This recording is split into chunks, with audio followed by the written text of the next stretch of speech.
Welcome. I'm Magnus, and I bring you horror stories to help you relax, or maybe to keep you up at night. Tell us where you're from. Are there spooky forests nearby? If you're a fan of scary stories, subscribe and drop a like. Get cozy, and let's begin. My name is Harold Keller, and at 67 years old, I thought I'd seen everything life could throw at a person. After 30 years serving in the Army, reaching the rank of colonel before retirement, I figured I'd earn some peace and quiet in my modest home in New Haven.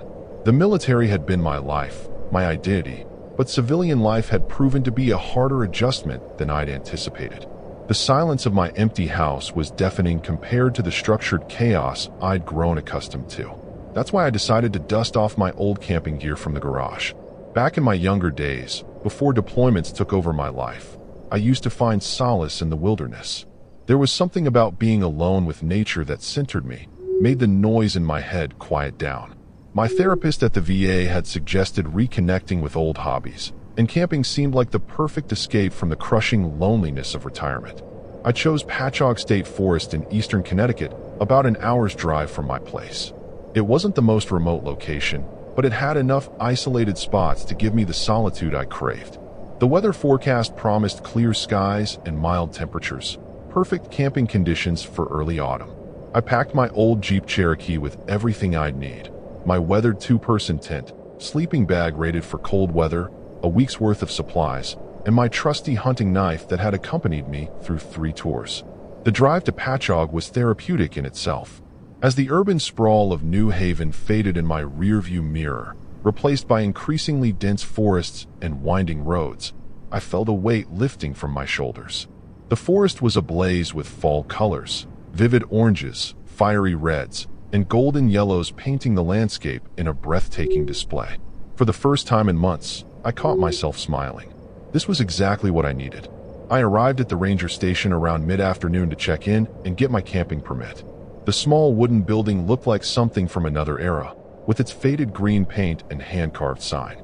As I stepped inside, the floorboards creaked under my weight, announcing my presence before I could. Behind the counter stood a young man in a park ranger uniform who couldn't have been more than 30. His name tag read Parker. "Good afternoon, sir. Looking to stay in our neck of the woods." Parker greeted me with an enthusiasm that reminded me of fresh recruits on their first day. His red beard was neatly trimmed, and his eyes crinkled at the corners when he smiled, the kind of genuine friendliness you don't often find these days. "Just for a few days," I replied, filling out the permit paperwork he slid across the counter. "Any recommendations for someone looking for quiet? I've had enough noise to last a lifetime." Parker's face lit up. "You're in luck, sir. I know just the spot. Most folks stick to the main campgrounds, but there's a clearing about 3 miles up the Cedar Swamp Trail that's perfect for solitude. It's officially on our maps, but rarely used. You look like you can handle yourself out there." He must have noticed my military bearing, still evident despite the years of retirement. As he marked the location on my map, Parker mentioned he'd be doing rounds in that area tomorrow morning. "I'll stop by and check on you if that's all right.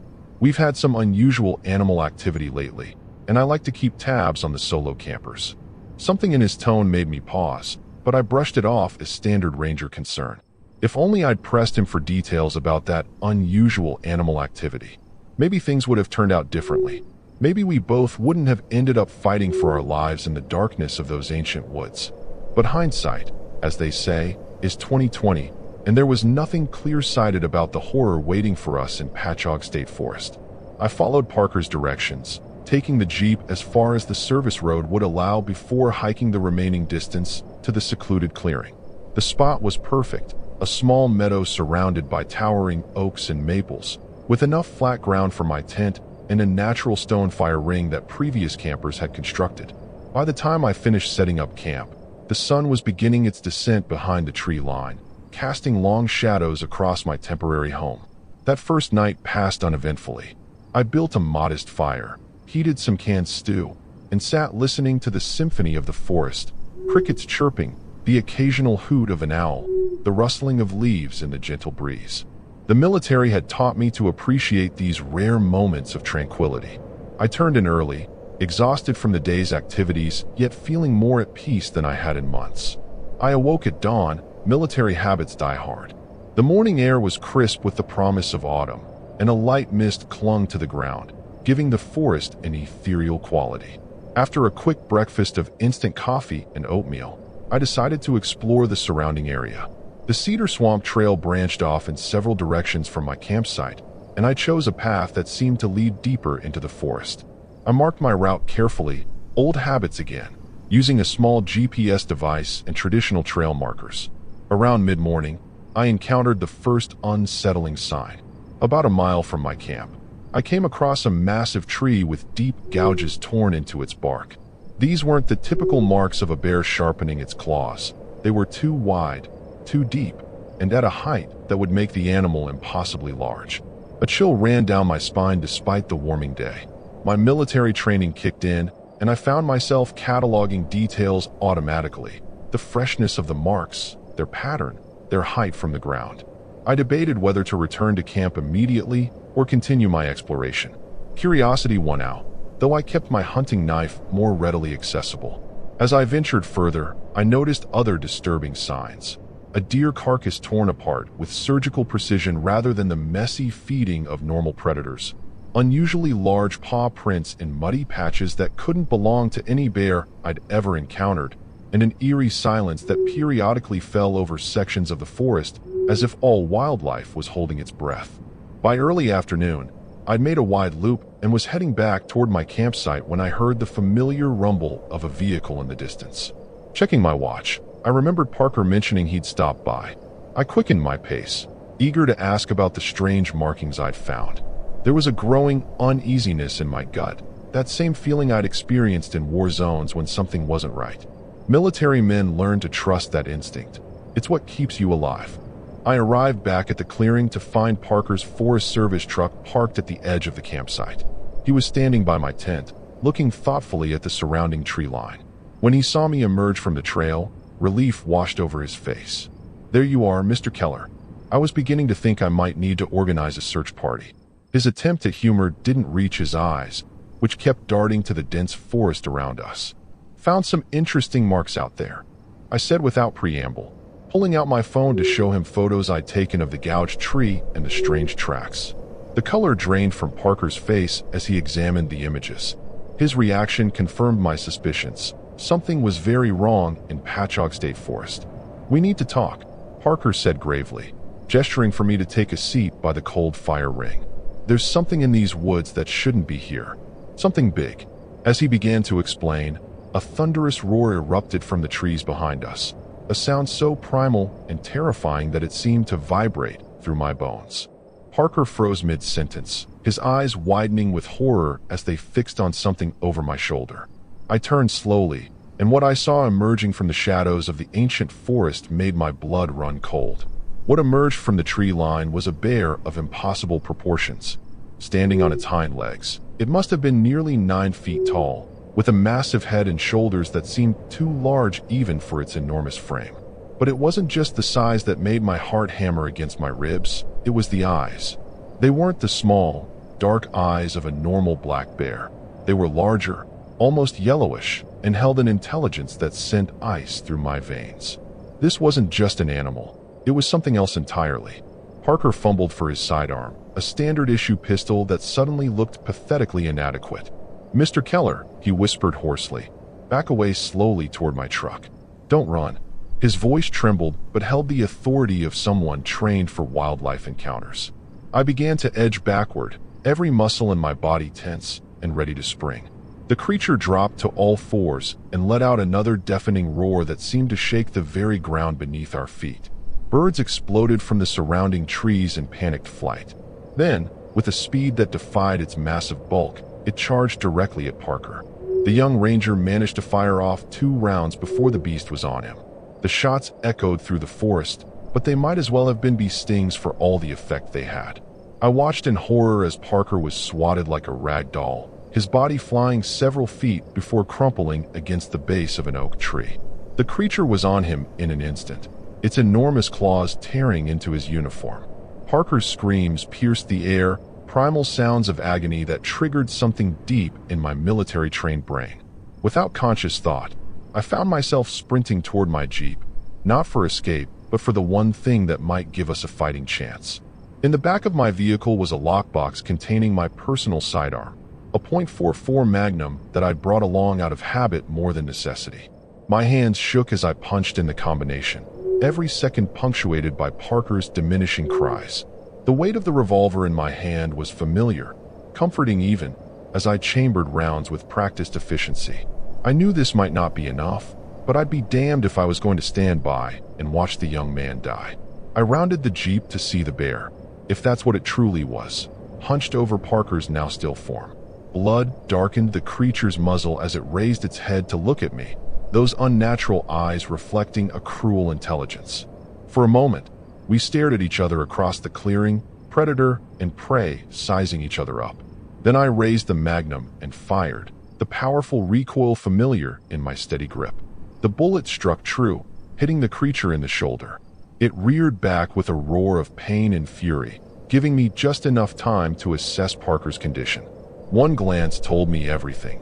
The ranger's chest was a mess of torn flesh and exposed bone, his eyes staring sightlessly at the canopy above. Rage and grief surged through me, sharpening my focus to a razor's edge. This monster had killed a good man, and now it was coming for me. The beast charged again, this time targeting me with purpose and malice. I stood my ground, firing a second shot that struck its massive chest. Still, it came, as if driven by something beyond animal instinct. At the last possible moment, I dove to the side, feeling the rush of air as enormous claws missed my back by inches. Rolling to my feet with an agility that surprised even me, I realized I was fighting for my life against something that shouldn't exist in these woods, something that might not be entirely natural. The look in those eyes as the creature turned to face me again confirmed my darkest suspicions. There was hatred there, yes, but also calculation, a methodical assessment that no normal animal should possess. Whatever was hunting me in these Connecticut woods was something disturbing and anomalous. As it prepared for another charge, blood dripping from its wounds, I knew with terrible certainty that this wasn't just about survival anymore. It was about stopping something evil before it could claim more victims. I fired again as the creature lunged, the bullet grazing its skull and tearing off part of its ear. The beast howled in pain, momentarily stunned, giving me precious seconds to formulate a plan. Parker's truck keys were either in his pocket or in the ignition. I couldn't remember seeing him take them out. My Jeep was closer, but the creature stood between me and it.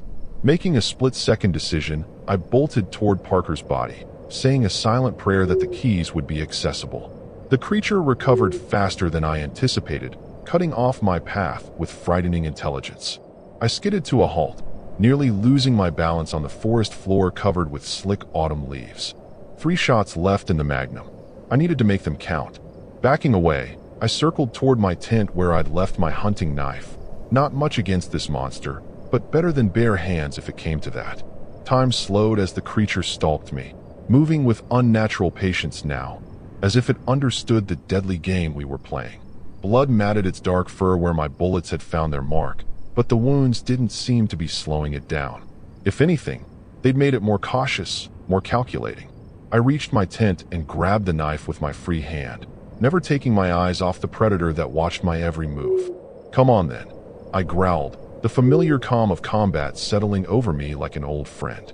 I'd faced death before in far-off deserts and mountains. I hadn't survived 3 tours to die in the Connecticut woods. With knife in my left hand and the Magnum in my right, I prepared for what might be my final stand. The creature seemed to understand the challenge, baring teeth the size of my fingers in what almost looked like a grin. It attacked with explosive speed, coming in low this time rather than rearing up. I fired, catching it in the neck, but momentum carried its massive bulk forward. I felt the impact like a freight train, knocking me flat on my back with the creature's weight crushing the air from my lungs. Hot, fetid breath washed over my face as jaws snapped inches from my throat.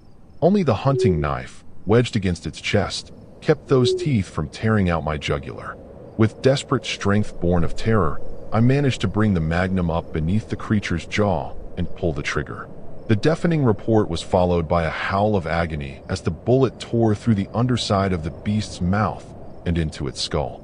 It reared back, giving me just enough space to scramble away, but not before one massive paw caught my leg, claws ripping through flesh and muscle like it was tissue paper. White-hot pain exploded through my thigh, but adrenaline kept me moving. Dragging my injured leg, I made it to Parker's truck, crying out in relief when I saw the keys still in the ignition. Behind me, the creature was thrashing on the ground, black blood pouring from its mouth and the hole beneath its jaw. One bullet left. I kept the gun trained on the beast as I pulled myself into the truck's cab, leaving a trail of my own blood on the Forest Service vehicle's pristine interior. The engine roared to life, and I slammed the truck into reverse, tires spinning on the soft ground before finding purchase.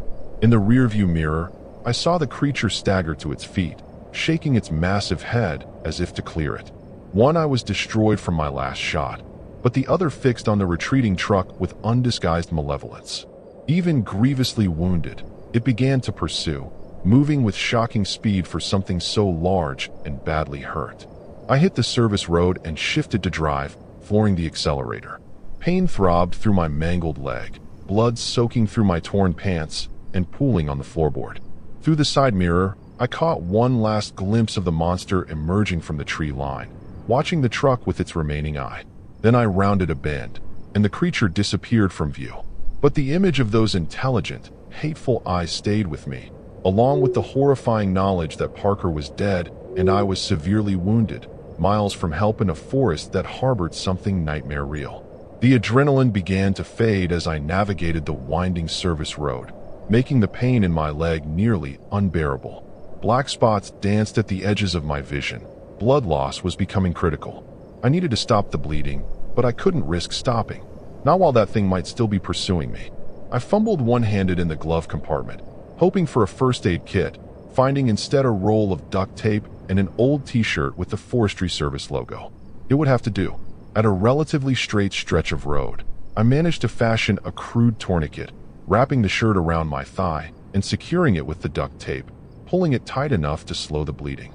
The pain was excruciating, but clarity returned to my thoughts as the blood loss slowed. I checked the rearview mirror constantly, half expecting to see the creature loping after the truck with relentless determination.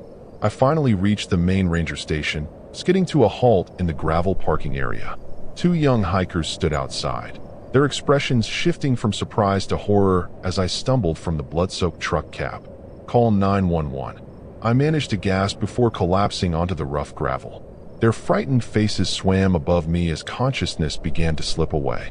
I tried to warn them about Parker, about the creature still out there in the gathering dusk, but darkness claimed me before I could form the words. I woke 3 days later in Hartford Hospital, my leg heavily bandaged and elevated, tubes and wires connecting me to various machines. The police were waiting to take my statement. I told them everything, about Parker, about the attack, about the creature that was more than just a bear. I could see the skepticism in their eyes, even as they nodded politely. They'd found Parker's body, torn apart by what the official report would call a large predator, likely a black bear. They'd found my campsite destroyed, my Jeep untouched. They'd found shell casings from my Magnum and blood that wasn't human or from any known species of bear. The search teams never found the creature, though they did locate a trail of unusual blood leading deep into a cave system that hadn't been fully mapped. After a week, the search was called off. The official explanation was that I'd encountered an abnormally large black bear, possibly rabid or protecting cubs. Parker was given a hero's funeral. I attended in a wheelchair, watching his young widow accept the folded flag with quiet dignity that broke my heart. My leg never fully healed. The doctors saved it, but the nerve damage was extensive. I walk with a cane now, the constant pain a reminder of what happened in those woods. Sometimes at night, I wake in a cold sweat, those intelligent yellow eyes watching me from the darkness of my bedroom. The doctors call it PTSD, a diagnosis I'm familiar with, but they don't understand what really haunts me. What keeps me awake isn't just the memory of that creature or poor Parker's death. It's the knowledge that I made a deadly mistake in not making absolutely certain the beast was dead. It's the newspaper clippings I've collected since then, reports of hikers gone missing in Patchogue, of rangers finding strange tracks and claw marks too high up on trees. It's the local legends that have sprung up about the Patchogue demon, that some dismiss as mass hysteria following Parker's well-publicized death. But mostly, it's the certainty that somewhere in those ancient Connecticut woods, something waits. Something that remembers me as clearly as I remember it. Something with one eye now, thanks to my bullet, but no less dangerous for the injury. Something that perhaps isn't alone. In my darkest moments, I imagine it teaching others of its kind to fear and hate humans as much as I now fear and hate it. And sometimes, when the weather turns cold and my leg aches with remembered pain, I find myself cleaning my old service pistol and wondering if I should return to those woods. Not for redemption or revenge, but because no one else knows what's really out there. No one else would believe the horrible truth about what happened to Parker and me in Patchogue State Forest.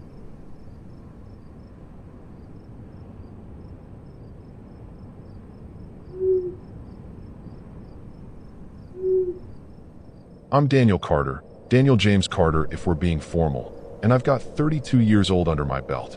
I live in Hartford, Connecticut, where the city hum keeps me sane most days. But last fall, I needed a break, something raw, something real. So I grabbed my beat-up Jeep Cherokee, threw in a sleeping bag, some canned chili, and a six-pack, and headed out to the wilds of northwestern Connecticut. The plan? A solo camping trip near Devil's Hopyard State Park. Yeah, the name's a little ominous, but I figured it was just local flair. I'd heard about a lookout tower out there, perched on some ridge, and I wanted to see the view for myself. Driving up, the trees swallowed the road whole. Big, gnarled oaks and pines that looked like they'd been standing since the Pilgrims landed. My Jeep rattled over the gravel, and I kept the radio low, just static and some old country tune fading in and out. I'm not some outdoorsy guru, alright? I'm a desk jockey who likes a good burger and a cold beer. But something about being alone out there, with nothing but the woods and my thoughts, felt right. I pulled into a clearing about a mile from the tower, a spot I'd scoped on a map. It was flat enough to park and crash in the back of the Jeep. The air hit me first, crisp, earthy, like wet leaves and pine needles had a love child. I popped the tailgate, tossed my sleeping bag in, and cracked a beer. The sun was dipping low, painting the sky this bruised purple color. I figured I'd hike to the tower in the morning, get a lay of the land. For now, it was just me, the Jeep, and the quiet. I'd brought a paperback, some Stephen King novel, because why not lean into the vibe? I read a few pages by the dome light, sipping my beer, feeling like I'd finally escaped the grind. That first night, I didn't sleep much. Not because of anything scary, yet, just the newness of it all. The Jeep's back wasn't exactly a Tempur-Pedic, and every creak of the suspension had me shifting. I kept the windows cracked, letting the cool air slip in. Outside, the woods were alive, but not in a creepy way. Crickets chirped, an owl hooted somewhere far off. Normal stuff. I remember thinking how peaceful it was, how I could get used to this. Famous last words, right? I'd parked maybe 50 yards from a trailhead that led to the lookout tower. I could just make out the path in the moonlight, a thin scar cutting through the trees. I'd read online it was an old fire tower, rusted but still standing, with a view that stretched for miles. I pictured myself up there, king of the hill, snapping a photo to rub in my coworkers' faces. Look at me, living my best life, I'd say. Yeah, I was feeling smug about it. The next morning, I woke up stiff but pumped. I brewed some instant coffee on a little camp stove, burned my tongue because I'm impatient, and ate a granola bar. The woods looked different in daylight, less mysterious, more inviting. I laced up my boots, grabbed a water bottle, and decided to check out the tower before lunch. It wasn't far, maybe a 20-minute hike. I left the Jeep unlocked. Nobody's out here stealing, right? And started up the trail. The path was overgrown, roots snaking across it like they wanted to trip me. I'm not clumsy, but I'm no gymnast either, so I took it slow. The air smelled damp, like rain was coming, though the sky was clear. I kept thinking about how I'd tell this story later. Me, Daniel Carter, conquering the wilderness. Maybe I'd even start a blog or something. Halfway up, I spotted deer tracks in the mud. Fresh ones. I grinned. Nature, man, it's the real deal out here. About 10 minutes in, I heard something. A rustle, sharp and quick, off to my left. I froze, scanning the trees. Nothing. Probably a squirrel or a bird, I told myself. I've seen enough nature shows to know the woods are full of little critters minding their own business. Still, it got my heart pumping a little. I shook it off and kept going. The the tower's silhouette just visible through the branches now. I reached the base of the lookout tower right as the sun hit its peak. It was taller than I'd expected, maybe 60 feet of weathered steel, with a rickety staircase spiraling up. The paint was peeling, and the whole thing leaned slightly, like it was tired of standing. I tested the first step, creaky but solid. I figured I'd climb it later, after I'd eaten. For now, I just sat at the bottom, catching my breath, feeling like I'd earned this. The woods stretched out around me, endless and green, and I had no clue what was waiting. I'm sprawled out at the base of that lookout tower, munching on a peanut butter sandwich I'd packed, when the first problem hits me. I didn't bring enough water. One measly bottle, half gone already, and I'm sweating like a pig from the hike. I'm kicking myself because I know better, but I'd been too eager to get out here to double check. The Jeep's got a spare jug in the back, so I figure I'll head down soon, refill, and maybe climb the tower after. No biggie, right? Just a rookie mistake. The woods are quiet now, too quiet if I'm honest. That morning buzz, birds, bugs, whatever, has dialed down to almost nothing. I notice it while I'm chewing, and it bugs me a little. I'm no expert, but I've seen enough documentaries to know animals don't just shut up for no reason. I scan the trees, squinting into the green, but it's just branches and leaves. Still, I get this itch, like something's off. I shake it off, probably just me overthinking after that rustle earlier. I decide to climb the tower anyway, water be damned. I mean, I'm here, right? The stairs groan under my boots, and I grip the railing tight. It's cold, flaking rust into my palm. Halfway up, I spot something weird below, a pile of bones near the tower's base. Small ones, like a rabbit or a raccoon, picked clean. I pause, staring down. Could be a hawk or a fox, I tell myself. Nature's messy, but it's disturbing, those little white shards glinting in the sun, and I can't unsee it. At the top, the view's killer. Rolling hills, a sea of trees, that kind of postcard stuff. I'm grinning despite the bones, feeling on top of the world. Then I hear it, a low growl, faint but close. My stomach drops. I whip around, scanning the platform, but it's just me up here. The sound's coming from below, somewhere in the brush.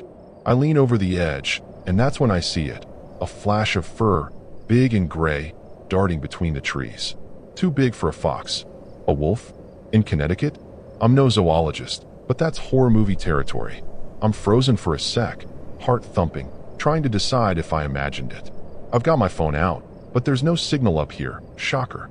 I snap a blurry pic anyway, just in case. The growl's gone now, and the woods are back to that eerie quiet. I'm torn. Head down and check it out, or stay up here where it's safe. I'm not some macho idiot who'd chase a wild animal, but I'm curious. And yeah, maybe a little freaked out. I settle on heading back to the Jeep, playing it smart. The climb down's faster. I'm taking 2 steps at a time, and the tower's creaking like it's gonna collapse. I hit the ground and book it toward the trail, glancing over my shoulder every few steps. Nothing's following me, but I can't shake this feeling, like eyes are boring into my back. I'm halfway to the Jeep when I notice the deer tracks from earlier. They're gone. Wiped out, like something dragged over them. My gut twists. This is getting scary, and I don't like it. Back at the clearing, the Jeep's right where I left it, tailgate still up. I grab the water jug, chug half of it, and sit there panting. I'm trying to laugh it off. Daniel, you're losing it, man. It's just the woods playing tricks. But then I see the scratches. 3 long, deep gouges on the driver's side door, fresh as hell. Not there this morning. My sandwich threatens to come back up. Something was here while I was gone, something big enough to claw metal. I'm pacing now, debating my next move. Pack up and bail? Nah, I drove 3 hours for this. I'm not letting some critter scare me off. Maybe it's a bear, I tell myself. Bear scratch stuff, right? I've got a can of bear spray in the glove box, so I dig it out, feeling a little tougher with it in my hand. I decide to stay, tough it out. I'll sleep in the Jeep tonight, windows up, doors locked. No tent nonsense, just me and my steel box. The sun's dipping again, and I'm building a small fire near the Jeep, more for comfort than heat. The flames crackle, and I'm sipping another beer, trying to chill. That's when I hear it. A howl, long and low, echoing through the trees. Not a dog, not a coyote. Something else. My fire's suddenly not so comforting, and I'm wondering if locking myself in the Jeep's gonna be enough. I'm hunched by the fire, clutching that bear spray like it's my lifeline, when the howl cuts off. Dead silence, the kind that makes your ears ring. The flames are flickering low, and I'm tossing more sticks on, trying to keep the dark at bay. My Jeep's maybe 10 feet away, but it feels like a mile. I'm telling myself it's just a wolf, maybe a big coyote, nothing I can't handle. But those scratches on the door, they're gnawing at me, and this horror vibe's sinking in deeper than I'd like. Then I see them. Eyes, glowing yellow, catching the firelight just beyond the clearing. Not one pair, not two, four. My chest tightens, and I'm on my feet, spray raised, heart hammering so loud I can hear it. They're low to the ground, unblinking, and I'm praying it's just deer or something dumb. But deer don't growl, and that sound starts up again, low, guttural, like a chainsaw idling. It's coming from those eyes, and I know I'm in deep shit. I back toward the Jeep, slow and steady, not turning my back on them. The fire's between us, but it's not stopping whatever's out there. One of them moves, fast, a blur of gray fur, and I catch a glimpse of teeth, long and sharp, before it slips back into the shadows. Wolves don't look like that, man. Too big, too lean, like something's wrong with them. My mind's racing. Rabies? Some freak mutation?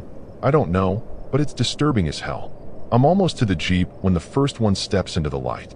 It's no wolf, it's a goddamn monster. Skinny, ribs poking out, but massive, with a head that's all jaws and those yellow eyes locked on me. Its fur's patchy, like it's been through a shredder, and there's this smell, rotten, wet, like roadkill left in the sun. I spray the bear mace, a wild arc, and it snarls, rearing back. The others howl, and it's this awful, broken sound that makes my skin crawl. I lunge for the driver's door, yank it open, and dive in, slamming it shut. My hands are shaking so bad I drop the keys, twice, before I get them in the ignition. The Jeep roars to life, and I'm fumbling with the locks when something slams into the passenger side. The whole car rocks, and I see it. Another one, clawing at the window, leaving smears of spit and those same deep scratches. I scream, I'm not ashamed to admit it, and floor the gas. The Jeep lurches forward, tires spinning on the dirt, and I'm weaving through the clearing, headlights bouncing off trees. They're chasing me.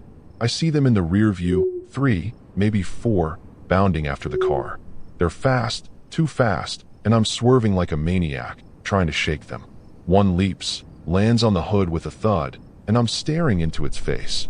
Eyes like pits, teeth snapping at the windshield. I slam the brakes, and it slides off, but not before cracking the glass. I'm driving blind now, panic full on, just trying to get back to the main road. The trail's narrow, branches scraping the sides, and I'm cursing myself for coming out here alone. My phone's still got no bars, and the radio's just static, figures.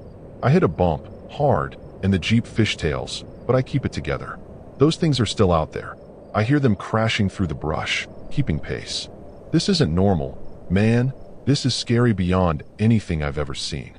I spot the lookout tower up ahead, looming in the dark, and I get this dumb idea. Climb it, get high ground. I skid to a stop at the base, grab the bear spray and a flashlight from the glove box, and bolt out. The stairs are shaking under me as I climb, and I hear them below, snarling, clawing at the metal. I'm halfway up when the flashlight catches one mid-leap. It's on the stairs now, coming for me, and I realize I've just trapped myself. I'm at the top, chest heaving, shining the light down, and there they are, 4 of them, circling the tower, pacing like they've got all night. The platform's swaying in the wind, and I'm gripping the railing, trying not to puke. They're not leaving, and I'm stuck up here with no food, no water, and a cracked windshield back in the Jeep. Something's seriously wrong with these things, and I'm starting to think I'm not getting out of this.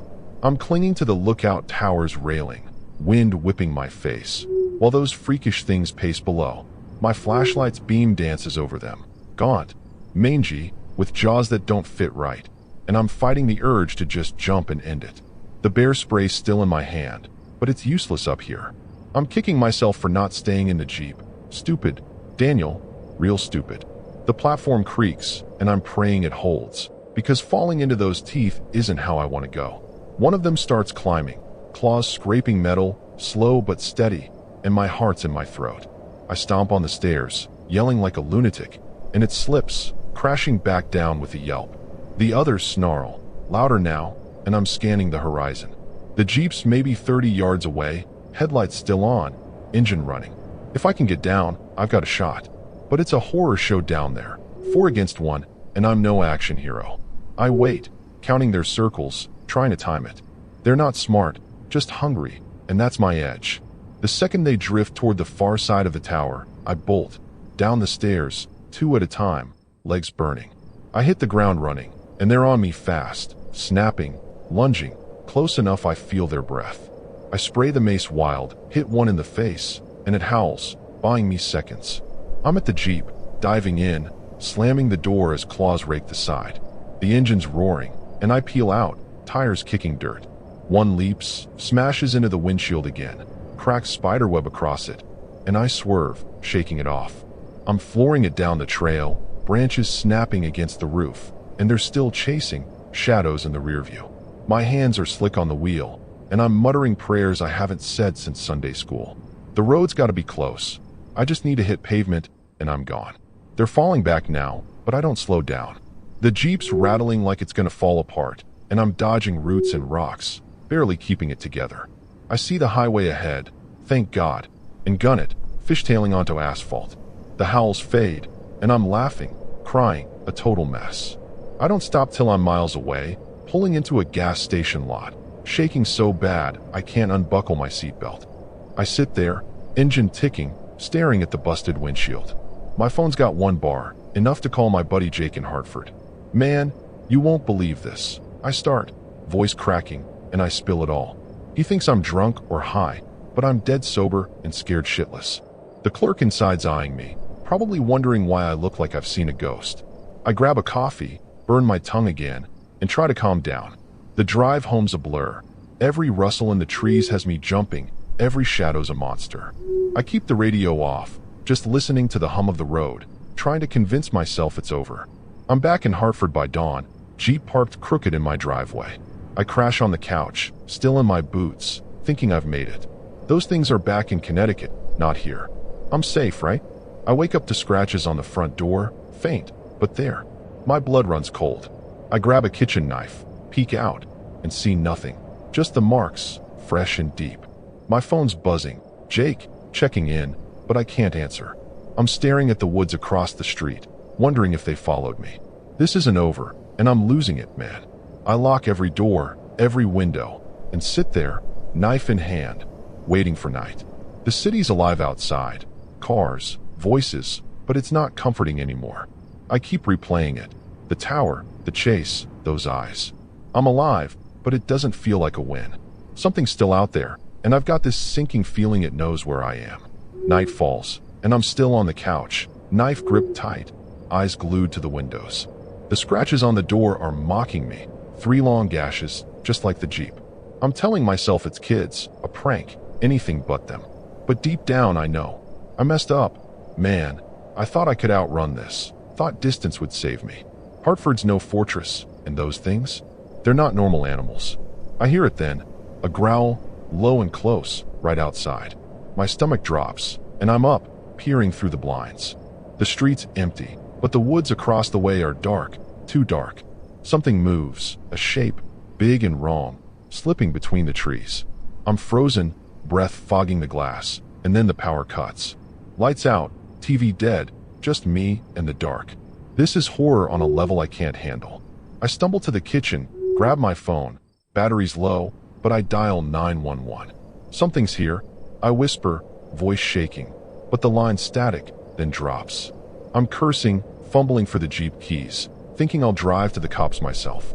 That's when the window shatters, glass everywhere, and one of them's inside, all teeth and claws, lunging at me. I swing the knife, catch its shoulder, but it's like stabbing a brick. I'm running now, out the back door, barefoot into the yard. The Jeep's right there, but they're everywhere, 3 of them, cutting me off. I dodge, sprint for the neighbor's fence, and climb, splinters digging into my hands. I hear snarls, feel the ground shake as they charge. I'm over, tumbling into their yard, screaming for help, but the houses are dark, nobody's home. I make it to the street, legs burning, and see headlights, some guy in a pickup, slowing down. Help me, I yell, waving like a madman. He stops, rolls down the window, and I'm babbling about monsters, blood on my shirt. He's skeptical, but he lets me in, and we peel out. I'm looking back, and they're there, watching from the curb, eyes glowing, not chasing anymore. We get to the police station, and I'm a wreck, barefoot, cut up, ranting about killer wolves. The cops think I'm nuts, but they take my statement, send a car to check my place. I'm sipping burnt coffee, wrapped in a blanket, when they come back. House is trashed, one says. No animals, but we found tracks. Big ones. I'm nodding, numb, knowing they won't believe the rest. Days later, I'm crashing at Jake's, Jeep in the shop, trying to piece it together. News hits. Hikers missing near Devil's Hop Yard. Mauled bodies found by that tower. I'm sick, realizing I brought them here. My mistake was coming back, thinking I could hide. They tracked me, and now Hartford's got a problem. Jake's pissed. He's got kids, man, but I can't fix this. I'm up every night, hearing howls in the distance, waiting for them to finish what they started. Cops found my knife, blood on it, but no bodies, just more tracks, leading into the woods. I'm alive, but it's a tragedy. I've unleashed something, and it's not done. People are dying because I ran, because I thought I could escape. Last night, I saw one outside Jake's window, staring, waiting. I'm out of moves, man. This is it.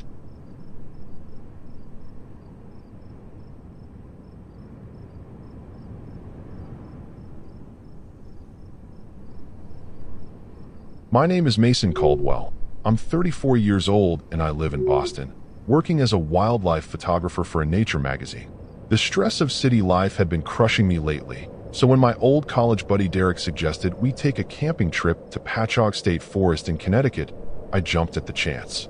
Derek had become something of an outdoor enthusiast since moving to Hartford 5 years ago, always posting pictures from various hiking trails and lookout points across New England. I hadn't been camping since I was a teenager, but the idea of capturing some pristine forest shots for my portfolio was too tempting to pass up. We planned to meet at the campsite on Friday afternoon. The drive from Boston took longer than expected, with traffic clogging the highways as everyone fled the city for the weekend.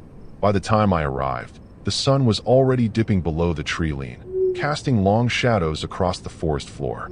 Derek's blue pickup truck was parked at our designated spot, but there was no sign of him. I figured he was probably setting up somewhere nearby and began unloading my gear. The campsite was more isolated than I had anticipated, tucked away from the main camping areas and closer to the old fire lookout tower that Derek had mentioned wanting to photograph. The solitude was initially welcome, a true escape from the constant noise of Boston. I set up my tent near Derek's truck and tried calling his cell. No signal. The dense canopy of trees overhead seemed to swallow all connection to the outside world. I told myself this was exactly what I needed, a total digital detox. As dusk settled in, an unsettling quiet descended on the forest. Even the birds had gone silent. I built a small fire and waited, expecting Derek to emerge from the trees at any moment with stories of some amazing vista he'd discovered. But as the minutes stretched into hours, I found myself growing increasingly uneasy. The darkness between the trees seemed to deepen, and occasional rustling sounds from the underbrush sent prickles of alarm down my spine. When I heard a distant, metallic clanging sound coming from the direction of the lookout tower, I felt a surge of relief. Derek must be up there, maybe setting up for some night photography. I grabbed my flashlight and headed in that direction, following a narrow trail that wound through increasingly dense vegetation. The beam of light carved a thin path through the darkness, but seemed inadequate against the pressing blackness of the forest. The lookout tower loomed suddenly before me, a skeletal silhouette against the night sky. Its metal frame caught the moonlight, giving it an eerie, spectral quality. "Derek," I called out, my voice sounding small and ineffectual in the vast silence. No response came, but the clanging sound continued, rhythmic now, like something or someone methodically striking metal against metal. I approached the base of the tower, my flashlight beam dancing nervously across the ground. That's when I noticed the first disturbing sign, deep gouges in the earth around the tower's base, as if something heavy had been dragged repeatedly across the ground. And there, caught in the beam of my light, was Derek's camera, its lens shattered, lying abandoned beside one of the tower's support beams. My heart hammered in my chest as I picked up the broken camera.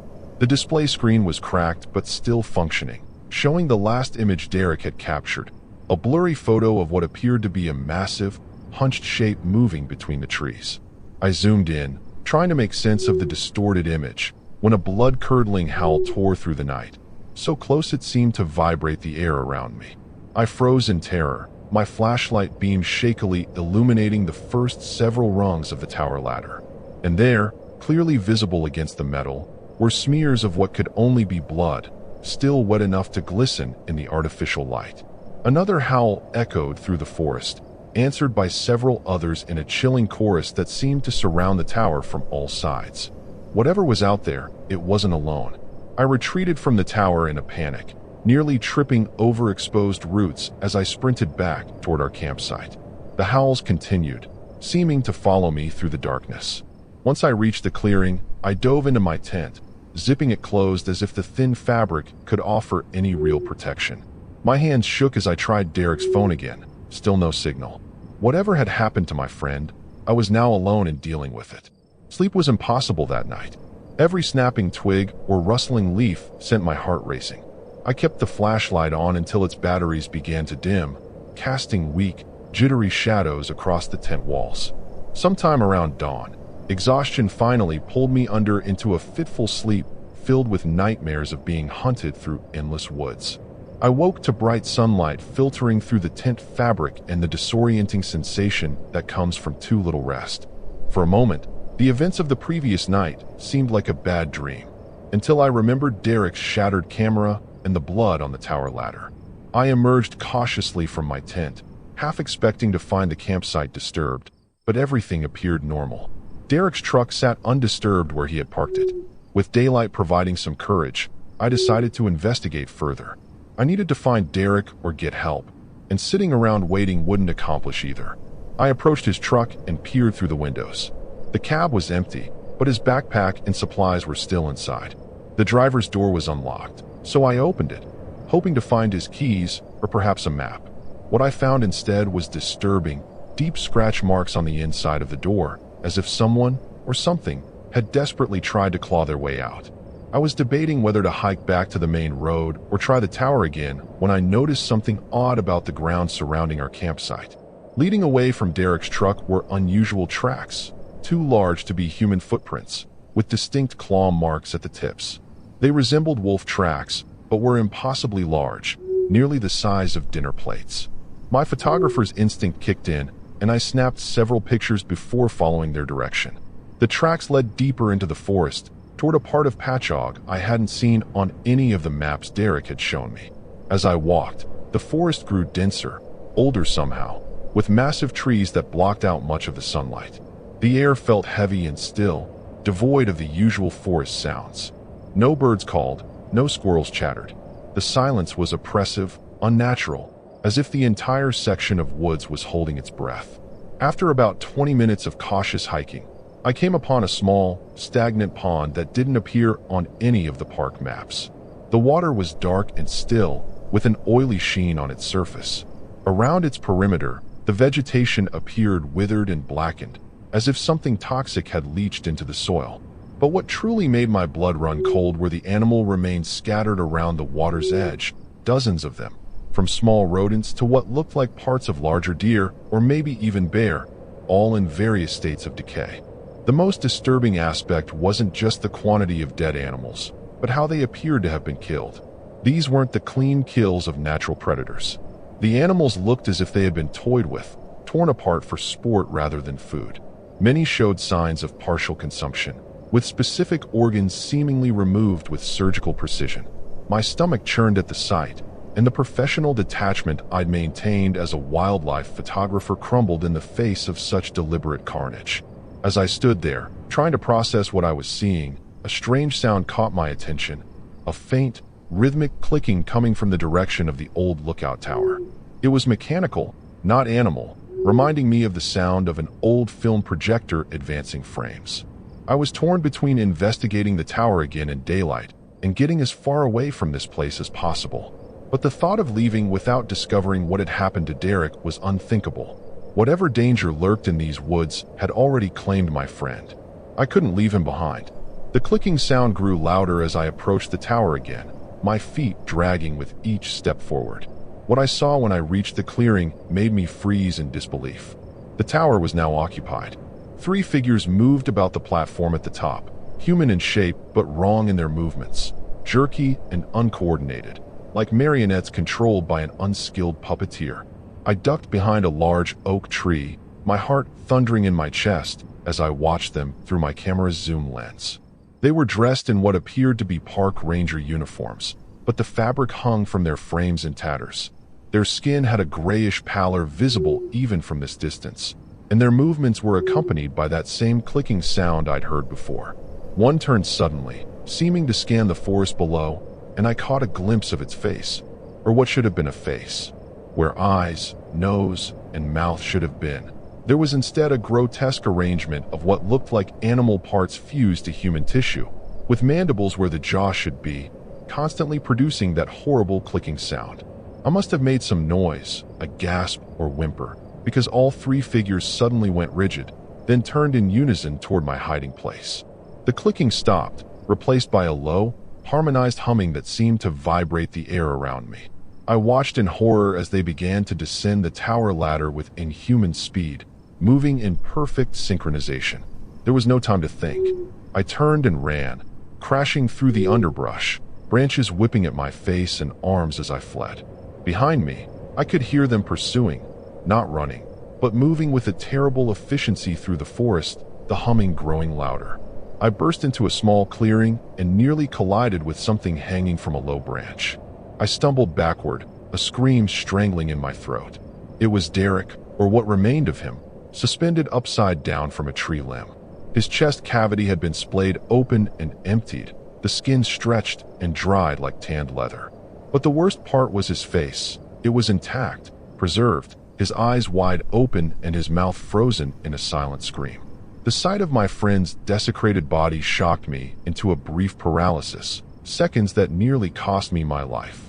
One of the creatures emerged from the trees just yards away, its misshapen head tilting with an awful curiosity as it regarded me. In the daylight, I could see more clearly what these things were. Human bodies that had been grotesquely modified, with various animal parts grafted onto them. The one facing me had what appeared to be deer antlers fused to its skull, and its hands ended in curved talons that looked like they belonged to a large bird of prey. It made a sound, not from what passed for its mouth, but from somewhere in its chest cavity, a deep, resonating call that I felt more than heard. Immediately, answering calls came from different directions in the forest. They were coordinating, surrounding me. With no other option, I ran toward the only place I could think might offer any safety or answers, the ranger station I'd passed on my way into the campground. The forest seemed to twist around me as I ran, paths that should have been straight turning back on themselves, landmarks I was certain I'd passed appearing again and again. It was as if the geography of the place was as warped as the creatures pursuing me. The clicking and humming grew closer, then farther away, as if they were toying with me. Twice I glimpsed them moving through the trees parallel to my path, never directly chasing, but always herding me in a specific direction, back toward that stagnant pond. When I finally broke through the tree line at the pond's edge, I understood why. Dozens of the creatures surrounded the fetid water, all in various stages of horrific transformation. Some still appeared mostly human, with only minor modifications, extra joints in their limbs, patches of fur or scales emerging from their skin. Others were so far gone they barely resembled anything natural, amalgamations of human, animal, and something else entirely. And there, at the center of it all, rising from the middle of the pond, was what could only be described as a massive organic structure, a pulsating tower of flesh that rhythmically expanded and contracted like a giant heart. As I stood there, paralyzed with fear, one of the creatures stepped forward, the most human-looking of the group, though its eyes had been replaced with what appeared to be those of an owl, large and unblinking. When it spoke, its voice was a disturbing blend of human speech and animal sounds. "You shouldn't have come here, photographer," it said, my profession somehow known to it. "But now that you have, you can help us complete the transformation. The forest has chosen you, just as it chose your friend. The tower calls for new guardians." The creature extended a hand toward me, still mostly human, but with elongated fingers ending in sharp, blackened nails. "Join us willingly," it said, "and the process will be less disturbing." Behind it, the fleshy tower pulsed more rapidly, emitting a sickly yellowish fluid that trickled into the pond water. The other creatures began a swaying motion, the clicking and humming building to a crescendo. I knew with absolute certainty that if they took me, I would become like them, another corrupted guardian of whatever abomination dwelled in this forgotten corner of Patchogue Forest. In that moment of clarity, survival instinct took over. I reached into my pocket and pulled out my car keys, gripping them between my fingers like makeshift brass knuckles. When the owl-eyed creature stepped closer, I lashed out, driving the keys into one of its massive eyes. It shrieked, a sound like metal grinding against bone, and recoiled backward. The coordinated swaying of the group faltered, and in that moment of confusion, I bolted past them, running along the edge of the pond toward what I hoped was the direction of our campsite. The forest erupted into chaos behind me. The creatures gave chase, but they no longer moved with that eerie synchronization. I disrupted something in their collective consciousness, and now they pursued me individually, crashing through the underbrush with animalistic fury. I didn't dare look back, focusing only on putting one foot in front of the other, my lungs burning with exertion and terror. I broke through a familiar stretch of trees and spotted Derek's blue pickup ahead. I'd made it back to our campsite. A surge of desperate hope gave me renewed strength as I sprinted toward it. The keys. Derek always kept the spare set magnetized under the rear bumper. It was a habit from our college days when he'd frequently lock himself out. I dove beneath the truck, fingers frantically searching the metal frame until they closed around a small magnetic box. Please be there, please be there. The key fell into my palm, and I could have wept with relief. As I scrambled to my feet, a heavy weight crashed into my back, sending me sprawling face first onto the ground. I rolled over to find one of the creatures atop me. This one with the head of what appeared to be a mountain lion grafted onto a human body. Its weight pinned me down as its jaws snapped inches from my face, saliva dripping onto my cheeks. In desperation, I remembered the pepper spray I kept in my jacket pocket for wildlife encounters. I managed to work my hand into my pocket and wrap my fingers around the small canister. With all my strength, I brought the pepper spray up and discharged it directly into the creature's feline eyes. It reared back with a screeching yowl, clawing at its face. I scrambled out from under it and lunged for the truck door, jamming the key into the lock and wrenching it open. As I threw myself into the driver's seat, more creatures emerged from the tree line, moving with that same disturbing coordination once again. The owl-eyed one led them, its ruined eye socket oozing a thick, black substance that was decidedly not blood. I jammed the key into the ignition and turned it, praying the engine would start. The truck sputtered once, twice, and then roared to life. I threw it into reverse just as the first creatures reached the vehicle, their transformed hands clawing at the windows. The truck shot backward, and I felt the sickening thud as it connected with one of the pursuers. Shifting into drive, I floored the accelerator, crashing through the underbrush toward the narrow dirt road that led out of the campsite. The truck bounced violently over the uneven terrain, my hands gripping the steering wheel so tightly my knuckles turned white. In the rearview mirror, I could see the creatures giving chase, moving with impossible speed through the forest alongside the road. Some began to overtake the truck, emerging from the trees ahead in an attempt to cut me off. I swerved to avoid them, the truck fishtailing on the loose dirt. One creature leaped onto the hood, its deer-antlered head butting against the windshield with enough force to crack the glass. I swerved sharply, sending it tumbling off into the roadside ditch. The main park road came into view. Just a quarter-mile ahead was the junction with the state highway. Safety, civilization. But the creatures seemed to sense my impending escape and redoubled their efforts. They emerged from both sides of the road now, forming a living barrier ahead. I gripped the steering wheel tighter and pressed the accelerator to the floor. The truck's engine roared as it picked up speed, bearing down on the line of transformed beings. At the last possible moment, they scattered, all except for the owl-eyed leader, who stood defiantly in the center of the road, its remaining eye fixed on me with malevolent intelligence. I didn't slow down. The truck slammed into the creature at nearly 50 miles per hour, the impact jolting me against the seatbelt. There was a sickening crunch as it disappeared beneath the front bumper. and the truck briefly became airborne before crashing back onto the dirt road. I kept driving, my entire body trembling uncontrollably, until I reached the state highway. Only then did I allow myself to breathe, to believe that I might actually escape this nightmare. I headed for the nearest town, Volantown, planning to go straight to the police. The dashboard clock read 11:43 a.m. when I pulled into the Volantown police station parking lot. I practically fell out of the truck, my legs weak and unsteady as I staggered toward the entrance. Inside, I must have looked like a madman, covered in dirt and scratches, wild-eyed and babbling about monsters and my missing friend. The officer at the desk, a heavy-set man with kind eyes named Sergeant Collins, listened patiently before gently suggesting that I sit down while he got me some water. "We've had reports of bear activity in Patchogue recently," he said, returning with a paper cup. "Sounds like you might have encountered one, and the experience rattled you pretty badly." He took some notes about Derek, promised to send someone to check the campsite, and suggested I get myself to the local medical center to have my cuts and bruises examined.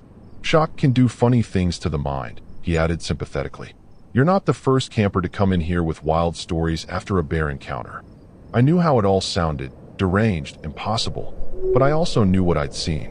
When I mentioned the lookout tower and the ranger uniforms, Sergeant Collins frowned.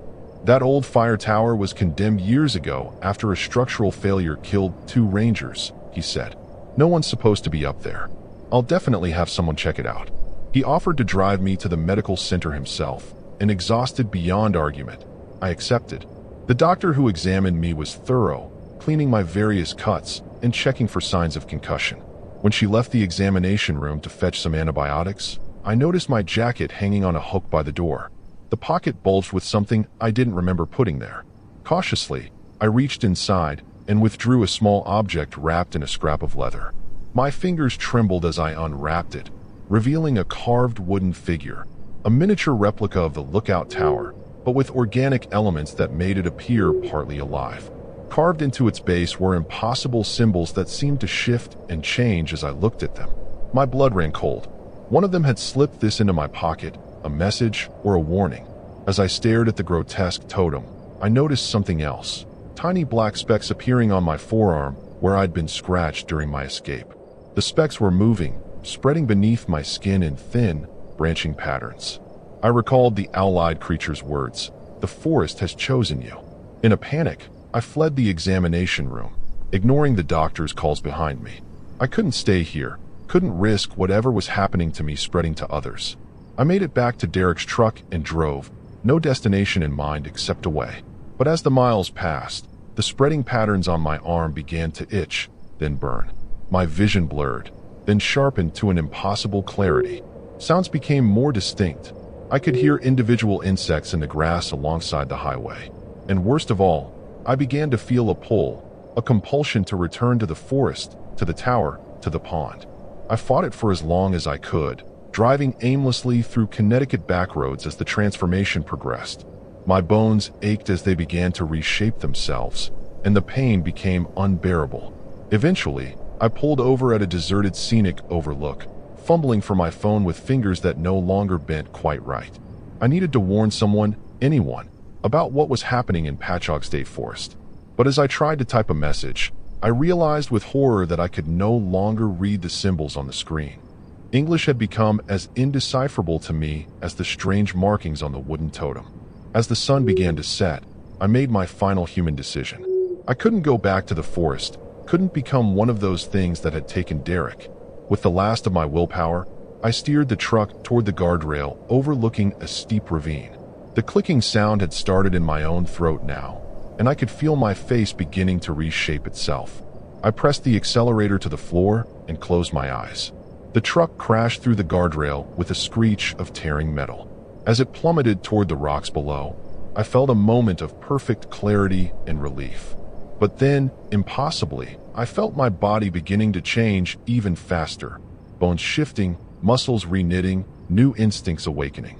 The truck impacted with devastating force, metal crushing, glass shattering. By all rights, I should have died instantly.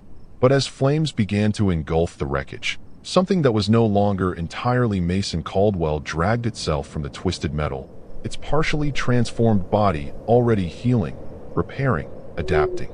And overhead, circling patiently in the darkening sky, were three large birds with strangely human eyes, waiting to guide their new brother home to the tower.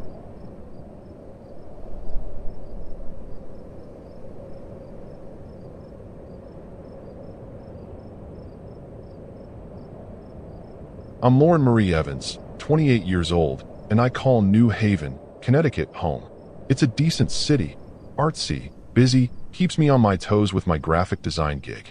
But last summer, I needed out. The deadlines, the noise, it was all piling up, and I craved something simpler. So I borrowed my brother's old Toyota Tacoma, loaded it with a tent, a cooler, and my sketchbook, and pointed it toward Patchogue State Forest up in eastern Connecticut. A solo camping trip sounded like the cure for my burnout. The drive out was smooth, highway fading into twisty back roads, trees closing in like a green tunnel. I had the windows down, letting the warm air blast through, and some indie playlist humming on the stereo. I'm no wilderness pro, alright? I'm the girl who forgets bug spray and burns marshmallows, but I figured I could handle a few nights in the woods. Patchogue's got this old lookout tower I'd read about. Mount Misery, they call it. Perfect spot to sketch and clear my head. I pulled into a gravel lot near the forest entrance, maybe a mile from the tower trail. The Tacoma's bed was my crash pad. I'd rigged a sleeping bag and some pillows back there, cozy enough. The sun was still high, so I set up a little camp chair, cracked a soda, and just soaked it in. The air smelled like pine and dirt, and the quiet was unreal. No horns, no sirens, just birds and a breeze. I felt like I'd hit the reset button already. First night, I'm lying in the truck bed, staring at the stars through the open tailgate. I'd left the tent in its bag. Why bother when the Tacoma's right here? I'm doodling in my sketchbook by flashlight, sketching the tower from memory off some blurry online pic. It's this rusty relic, stuck up on a hill, and I'm itching to see it up close. I drift off eventually, lulled by crickets and the rustle of leaves. It's peaceful, almost too perfect. Morning hits, and I'm up with the sun, stiff but buzzing. I brew coffee on a little propane stove, spill half of it because I'm clumsy, and munch on a bagel. The forest looks alive in the daylight, all golden and green, and I'm pumped to hike to Mount Misery. I grab my backpack, stuff and water and a granola bar, and lock the truck. The trail's right there, winding up through the trees, and I'm feeling like some artsy explorer out of a movie. The hike's easy at first, soft dirt, a few rocks, nothing crazy. I'm snapping pics with my phone, thinking I'll turn them into drawings later. The air's thick with that woodsy smell, and I spot a squirrel darting up a tree. Cute, normal stuff. I'm in my zone, humming to myself, when I notice the trail markers. They're old, faded, but they point to the tower. I'm maybe 15 minutes in, and I can see it now, poking above the tree line, all weathered steel and attitude. I'm almost there when I hear this weird chittering, like a bird, but sharper, angrier. I stop, glance around, and see nothing but trees. Probably just a pissed-off crow, I tell myself. I've got a thing for animals, used to feed strays back in New Haven, so I'm not spooked yet. I keep going, and the tower's right ahead, looming over a rocky clearing. It's taller than I thought, maybe 70 feet, with a staircase that looks one gust away from collapsing. I drop my bag at the base and circle it, sketching quick lines in my book. The view's blocked by trees down here, but I bet it's killer from the top. The stairs creak when I test them, loud, like a warning, but they hold. I'm grinning, thinking I'll climb it after a break. For now, I sit on a rock, sipping water, feeling like I've found my spot. The forest's quiet again, and I'm loving it. Then I see it, a paw print in the dirt, big, with claw marks that dig deep. Not a dog, not a bear, something else. My stomach does a little flip, but I brush it off. I'm out here for adventure, right? I snap a pic of it, figuring I'll Google it later. The sun's still high, and I've got no clue what's coming. I'm sitting there by the lookout tower, sketching that weird paw print, when I realize I forgot my bug spray back in the Tacoma. Typical Lauren move. Mosquitoes are already buzzing around my ankles, and I'm swatting like a lunatic. It's annoying, but not a deal breaker. I've got water, my sketchbook, and a decent view, so I figure I'll tough it out. The sun's still hanging high, and I'm not ready to hike back yet. Mount Misery's calling my name. The forest's getting quieter, though, and it's bugging me. That chittering from earlier? Gone. No birds, no squirrels, just this heavy stillness that makes my ears strain. I'm no nature guru, but I've watched enough Animal Planet to know silence isn't always golden. I glance around, half expecting something to pop out, but it's just trees and that tower staring down at me. I shake it off, probably just my city brain overreacting. I decide to climb the tower anyway, bugs be damned. The stairs groan under my sneakers, and I'm gripping the railing, which is sticky with sap and rust. About halfway up, I spot something below. Feathers, a whole mess of them, scattered near the tower's base. Looks like a bird got shredded, maybe a hawk or an owl. I pause, squinting down. Could be a fox or something, right? Nature's brutal. Still, it's kinda disturbing, all those little black feathers glinting in the light. At the top, the view's insane. Patchogue stretching out in every direction, green as far as I can see. I'm grinning, snapping pics, feeling like I've earned this. Then I hear it, a screech, sharp and close, cutting through the air. My stomach lurches. I spin around, but the platform's empty. It's coming from the trees below, and I lean over, scanning the canopy. Something moves, fast, dark, too big for a bird. My heart's thumping now, and I'm wondering what the hell I've walked into. I'm stuck up there a minute, debating. Climb down and check it out? Stay put? I'm not some fearless idiot who'd chase a noise, but I'm curious, maybe too curious. I've got my phone, but the signal's crap, one bar flickering in and out. I snap a shaky video of the trees, just in case. The screech doesn't come again, but the quiet's back, heavier now. I decide to head down, get back to the Tacoma, play it safe. The descent's quick. I'm practically sliding, and the tower's shaking like it's mad at me. I hit the ground and start for the trail, glancing back every few steps. Nothing's there, but I feel watched, like something's sizing me up. I'm halfway to the truck when I notice the paw print from earlier. It's not alone now. There's a whole line of them, fresh, heading toward my camp. My throat tightens. This is getting scary, and I'm not loving it. Back at the lot, the Tacoma's fine, tailgate still down. I grab the bug spray, slather it on, and chug some water, trying to chill. I'm laughing at myself. Lauren, you're freaking out over nothing. Probably just a bobcat or a bear, right? I've got a pocket knife in the glove box, so I dig it out, feeling a little tougher with it clipped to my jeans. I'm not bailing yet. I drove all this way, and I'm stubborn as hell. The sun's dipping low, and I'm setting up a fire near the truck, more for light than warmth. The flames crackle, and I'm sipping a soda, sketching the tower again to calm my nerves. That's when I hear it, a rustle, loud, from the trees behind me. I freeze, pencil midline, and shine my flashlight. Nothing moves, but the beam catches something. Eyes, small and red, glinting back. My pulse spikes. Not a bear, not a cat. Too many, too close. I'm on my feet, knife in one hand, flashlight in the other, staring into the dark. The eyes blink, shift, and I hear that chittering again. Louder, angrier, like a swarm of pissed-off somethings. My fire's not scaring them off, and I'm wondering if the Tacoma's enough to keep me safe tonight. I've got a bad feeling, man, and it's only getting worse. I'm standing by the fire, flashlight shaking in my hand, those red eyes staring back from the trees. The chittering's louder now, a buzzing, clicking mess that's making my skin crawl. I'm yelling, "Get out of here," like some tough chick in a movie, but my voice cracks, and it's not working. The eyes move, dozens of them, shifting closer, and I'm backing toward the Tacoma, heart pounding so hard I can feel it in my throat. This is straight up horror, and I'm not ready for it. Then they come into the light. Bats, but not normal ones. These things are huge, wings like leather tarps, with claws that glint and mouths full of needle teeth. They're swarming, diving low, and I'm swinging my knife, flashlight beam bouncing wild. One clips my arm, sharp, hot pain, and I stumble, blood dripping down my sleeve. They're not just flying, they're attacking, and it's scary as hell. I bolt for the truck, slamming the tailgate up behind me. I'm in the bed, curled tight, listening to them hit the Tacoma. Thuds, scratches, screeches that sound way too human.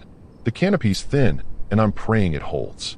My arm's throbbing, sticky with blood, and I'm fumbling for the first aid kit under the sleeping bag. I wrap it quick, gauze, tape, sloppy as hell, while they keep coming. I'm thinking rabies, maybe some freaky mutation, because bats don't do this. This is disturbing, wrong on every level. I crawl to the cab, lock myself in, and start the engine. The headlights flare, and I see them, Hundreds now, swirling like a tornado around the truck. They're smashing into the windshield, leaving smears of spit and blood, and I'm screaming, flooring it out of the lot. The tires spin, gravel flying, and I'm weaving through the trees, praying I don't crash. They're chasing me, a black cloud in the rear view, and I'm losing it, man. I'm on the trail now, branches snapping against the sides, and they're still on me. One smashes through the passenger window, glass everywhere, and I stab at it with the knife, hit something soft. It screeches, flops out, but more are clawing in. I'm swerving, spraying bug spray in a panic, stupid, but it's all I've got. The cab stinks of chemicals and blood, and I'm gagging, trying to keep the wheel straight. The lookout towers ahead, that rusty skeleton in the dark, and I get this wild idea. Climb it, get above them. I skid to a stop, grab the flashlight and knife, and run. The stairs are slick with bat crap, and I'm slipping, but I climb, bats nipping at my heels. One grabs my hair. I slash, feel it let go, and I'm at the top, panting, shining the light down. They're circling the tower now, a shrieking mass, and I'm trapped up here. The platform swaying, wind howling, and I'm bleeding, dizzy, scared out of my mind. My phone's got no signal, shocker, and the flashlight's dimming. They're not leaving. They're waiting, clinging to the steel, red eyes locked on me. I'm kicking at the ones that get close, but there's too many. Something's seriously wrong with these things. Too big, too aggressive, like they're possessed or starving. I'm huddled in the corner, knife out, watching them crawl higher. The tower groans under their weight, and I'm wondering if it'll hold. My arms numb, blood soaking through the gauze, and I'm kicking myself for coming out here alone. This isn't some cute animal encounter. This is a nightmare, and I'm stuck in it. They're inches away now, claws clicking on the metal, and I'm swinging the flashlight like a club, hitting anything that moves. The beam catches their faces, twisted, wet, not right, and I'm screaming again, voice raw. I've got no plan, no way down, and they're closing in. I'm crouched on the lookout tower, swinging my dying flashlight at these monster bats, their claws scraping closer. The platform's shaking, and I'm dizzy from blood loss, my arm a throbbing mess. I'm out of options, stay up here and bleed out, or make a run for the Tacoma. Those red eyes are everywhere, and I'm kicking at them, yelling till my throat's raw. I've got to move, or I'm dead meat up here in this horror show. I spot a gap. They're thickest on the stairs, but the far side's thinner. I take a breath, grip my knife, and bolt, sliding down the railing like a kid on a banister. Bats swarm me, teeth in my leg, wings in my face, but I'm slashing, tumbling, hitting the ground hard. My ankle twists, pain shooting up, but I'm up, limping fast toward the truck. They're diving, and I'm ducking, feeling like I'm in some twisted action flick. I reach the Tacoma, yank the door open, and dive in, slamming it as claws rake the metal. The keys are still in the ignition, thank God, and I crank it, engine roaring. Bats smash the windshield, cracks spreading, but I'm peeling out, tires spinning on dirt.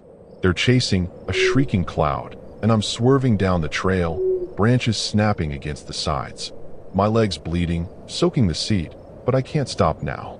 The headlights catch their wings, leathery, glinting, and I'm flooring it, praying the truck holds. One slams into the hood, claws digging in, and I jerk the wheel, shaking it off. The trail's a blur, and I'm gripping the steering wheel so tight my knuckles ache. I hear them hitting the roof, scratching, and I'm yelling, "Leave me alone," like they'll listen. This is scary as hell, and I'm barely hanging on. I see the main road ahead, pavement, freedom, and gun it, fishtailing onto asphalt. The bats thin out, some peeling off, and I'm laughing, crying, a total wreck. I don't slow down till I'm miles away, pulling into a diner lot, shaking like a leaf. The truck's trashed, windows busted, paint clawed to hell, and I'm a mess, blood and dirt caked on me. I stumble inside, and the waitress gasps, "You okay, hon?" She calls an ambulance while I sip water, hands trembling. I'm babbling about bats, giant ones, and she nods, probably thinking I'm nuts. The paramedics show up, patch my arm and leg, stitches, bandages, the works, and I'm telling them about Patchogue, the tower. They're skeptical, but one says, "Weird stuff's been reported out there." I'm just glad to be alive, away from that nightmare. I call my brother from the hospital. His truck's a wreck, and he's pissed, but I don't care. "Lauren, what the hell?" he snaps, and I'm like, "You don't want to know." They keep me overnight, blood loss, shock, and I'm staring at the ceiling, replaying it. I'm safe in New Haven now, right? Those things are back in the forest, not here. I drift off, exhausted, thinking it's over. Morning comes, and I'm discharged, hobbling to a cab. The driver's chatty, but I'm zoned out, watching the city roll by. I get home, collapse on my couch, and notice my sketchbook's still in the truck, probably ruined. I'm too tired to care. The cuts sting, but I'm alive, and that's enough. I lock the door, double-check it, and try to relax. Then I hear it, a faint chittering, outside my window. My heart stops. I peek through the blinds, and there's nothing, just the alley, trash cans, normal stuff. But the sound's there, low and real, and I'm grabbing my phone, hands shaking again. Did they follow me? I'm not sure, but I'm not sleeping tonight. I'm on my couch, clutching my phone, that chittering echoing in my head. It's dark out, and I've got every light on, like that'll keep them away. I'm telling myself it's just trauma, my brain playing tricks after that horror in Patchogue. But I messed up. I thought I could leave it behind, thought New Haven's concrete would stop them. Those bats aren't normal, and I'm starting to think they don't let go easy. The noise gets louder, closer, and I'm up, checking the windows again. Nothing's there, but my trash cans rattle outside, and I'm freaking out. I call my friend Mia, voice shaking. Can you come over? She's confused, but says yes. I'm pacing, knife back in my hand, when the power flickers, once, twice, then out. The dark's suffocating, and that chittering's right at my door now. I hear glass break, the kitchen window, and they're inside. Bats, those same nightmare freaks, swarming in. I swing the knife, hit one, but they're everywhere, claws in my hair, teeth in my shoulder. I'm screaming, running for the bedroom, slamming the door. They're scratching, banging, and I'm shoving my dresser against it, blood dripping down my arm again. This is terrifying, and I'm trapped. Mia's headlights flash outside. She's here, but the bats are through the door, splintering wood. I'm cornered, slashing wild, and one gets my hand, knife clattering away. I hear her pounding on the front door, yelling my name. But they're on me, tearing, and I'm falling, vision blurring. She kicks the door in. I see her silhouette, but it's too late. They're relentless, and I'm fading fast. I wake up in the hospital, tubes in my arms, Mia beside me. She's pale, saying she fought them off with a broom till cops showed. I'm alive, barely, stitched up, pumped with antibiotics. The docs say I'm lucky, but I don't feel it. They found bat carcasses, big, wrong ones, and sent them for testing. Some kind of mutation, a cop mutters, but I know it's worse than that. Days later, I'm at Mia's, too scared to go home. News hits, attacks in Patchogue, bodies found near the tower, shredded. I'm sick, realizing I stirred them up, brought them here. My mistake was camping there, thinking I could handle the wild. Now New Haven's got sightings, bats in alleys, pets gone. Mia's jumpy, and I'm guilt-ridden, knowing I've unleashed this. I'm up nights, hearing wings outside, waiting for them to finish me. Cops patrol, but they can't stop this. My arm's scarred, hands shaky. I can't draw anymore. It's a tragedy, man. I survived, but I've wrecked everything. People are dying because I ran, because I thought I'd escaped. Last night, Mia saw one on her roof, red eyes, watching. She's packing to leave, and I'm begging her to go without me. I'm done running. They'll find me anyway. The chittering's back, louder, and I'm alone now, waiting. I hear claws on the window, and I know this is it. I'm sorry, man. I didn't mean for this.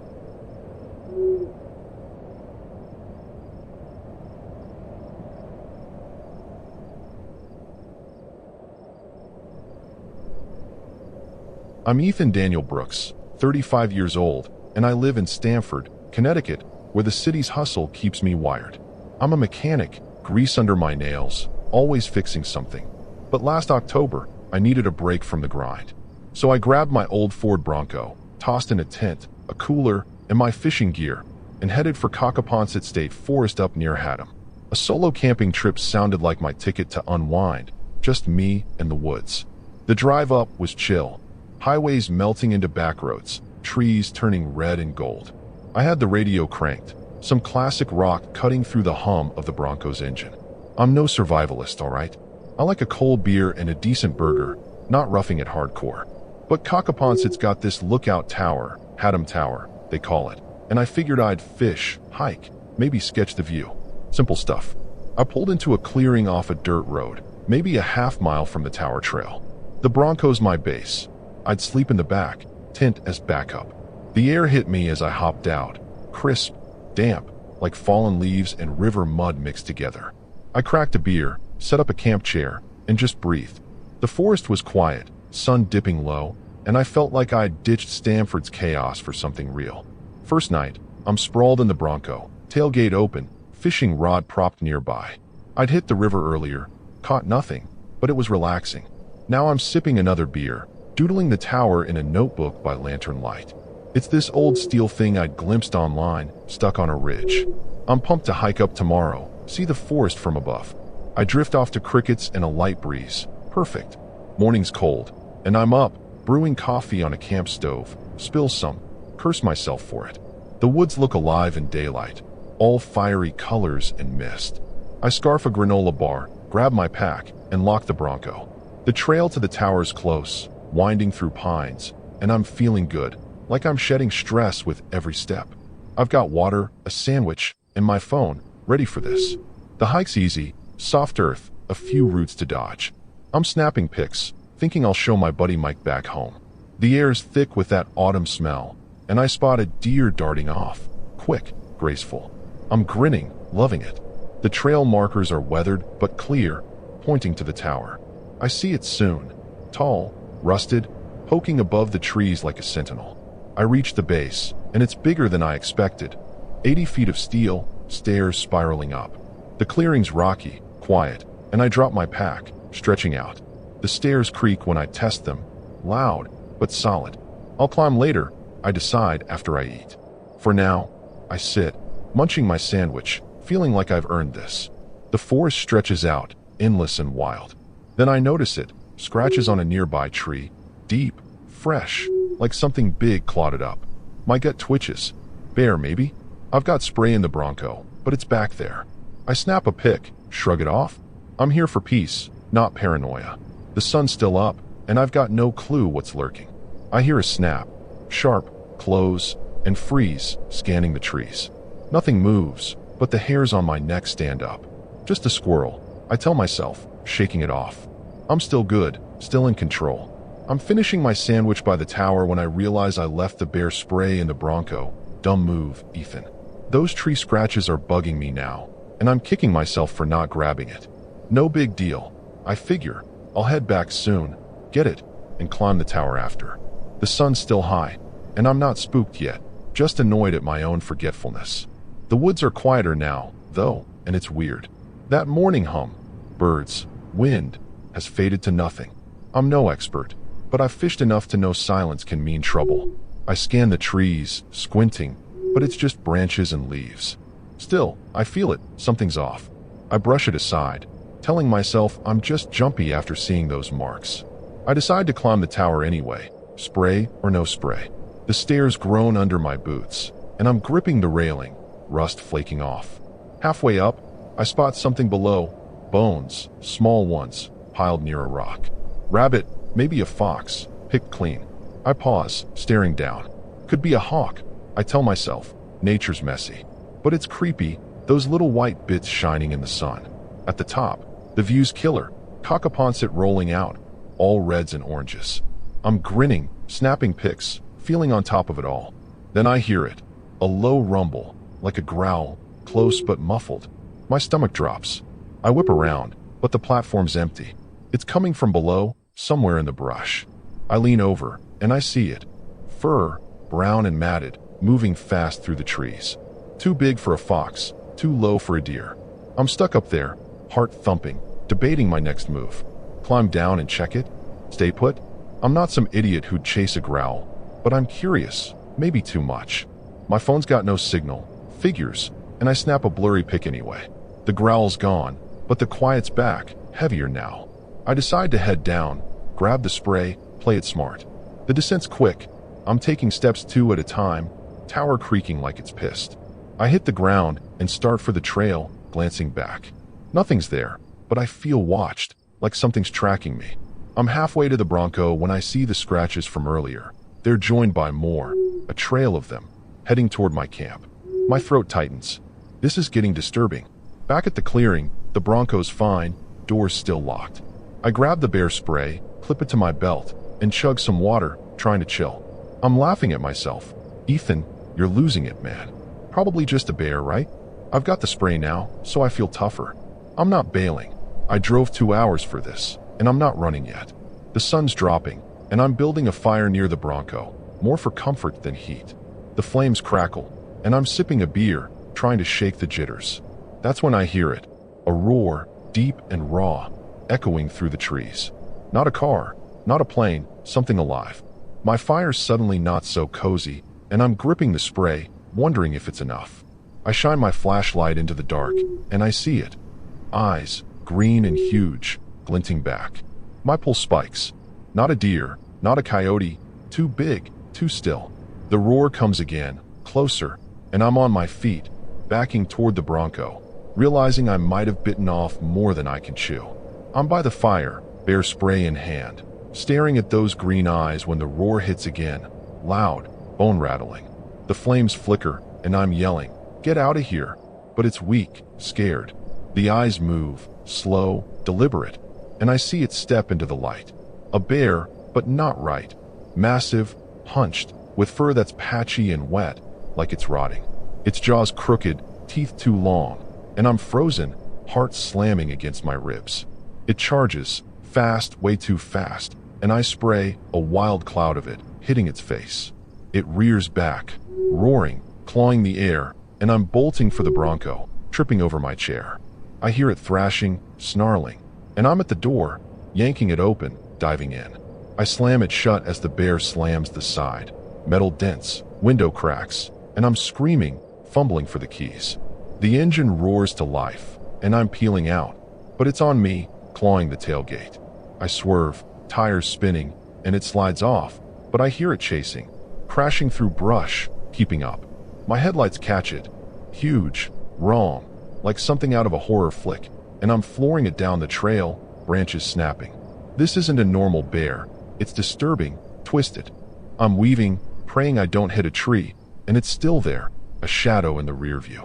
The spray's stench fills the cab, burning my eyes, and I'm coughing, panicking. It leaps, lands on the roof.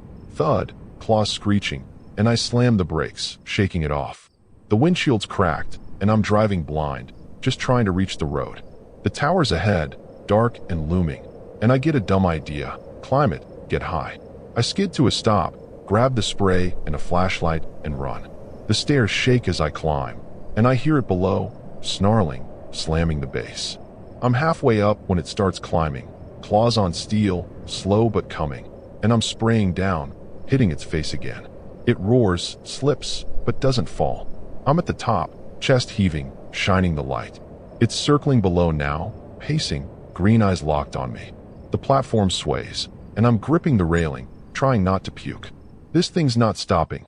Too big, too mad, like it's possessed or starving. My phone's dead, no signal anyway, and the flashlight's dimming. I'm stuck and it knows it. I kick at the stairs, yelling, but it's climbing again, slower this time. The spray's running low, and I'm shaking, watching it haul itself up. Its fur's dripping, blood, maybe pus, and the smell hits me, rotten and thick. This is scary beyond anything I've seen, and I'm kicking myself for not leaving sooner. It's 10 feet away now, claws digging in, and I'm spraying the last of the can, hitting its eyes. It roars, shakes its head, but keeps coming.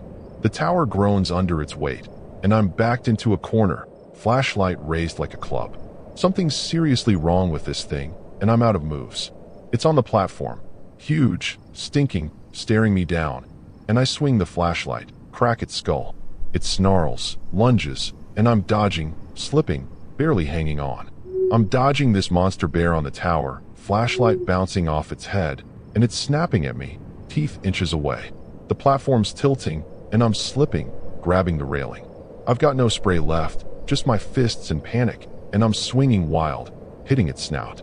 It roars, stumbles, and I see my shot. Down the stairs, now or never. This is life or death, man. I bolt, sliding half the way, legs burning as I hit the ground.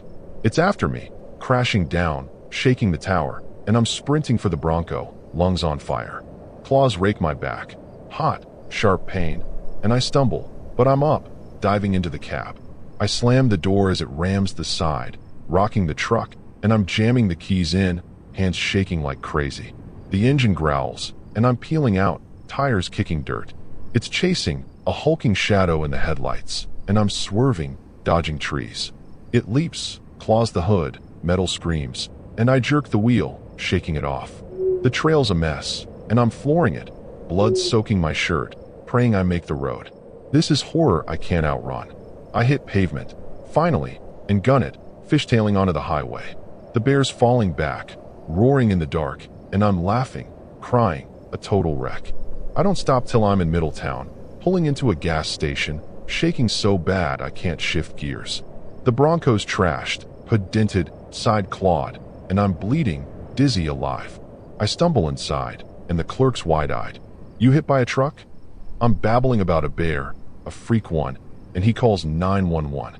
I'm chugging water, trying to breathe, when the cops show up. They're skeptical, but my back's shredded, proof enough. Something's out there.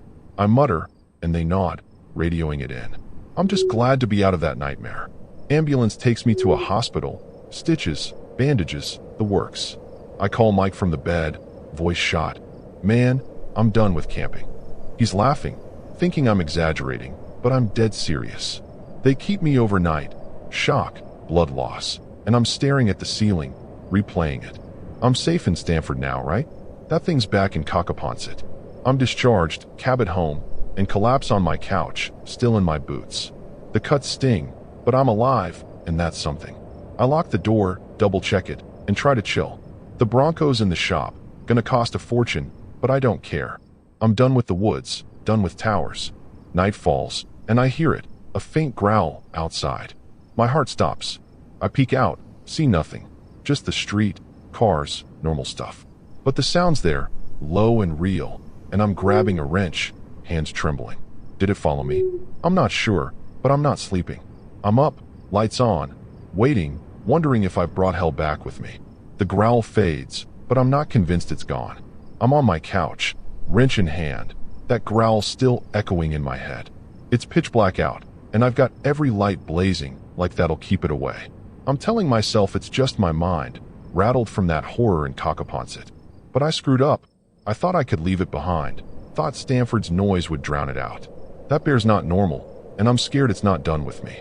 The growl comes again, closer, and I'm up, checking the windows. Nothing's there, but my trash cans tip over, crashing loud. I call Mike, voice shaking. "Get over here, man." He's groggy, but says he's coming. I'm pacing, wrench gripped tight, when the lights flicker, then out. The dark's choking, and that roar's right outside now. I hear the back door splinter, wood cracking, and it's in. The bear, that same rotting freak, lumbering through my kitchen. I swing the wrench, hit its shoulder, but it's like hitting steel. It roars, swipes, and I'm dodging, crashing into the table. My back's bleeding again, and I'm running for the garage, slamming the door. It's pounding, claws tearing through, and I'm trapped. Mike's truck pulls up. I hear the engine, but the bear's through, charging me.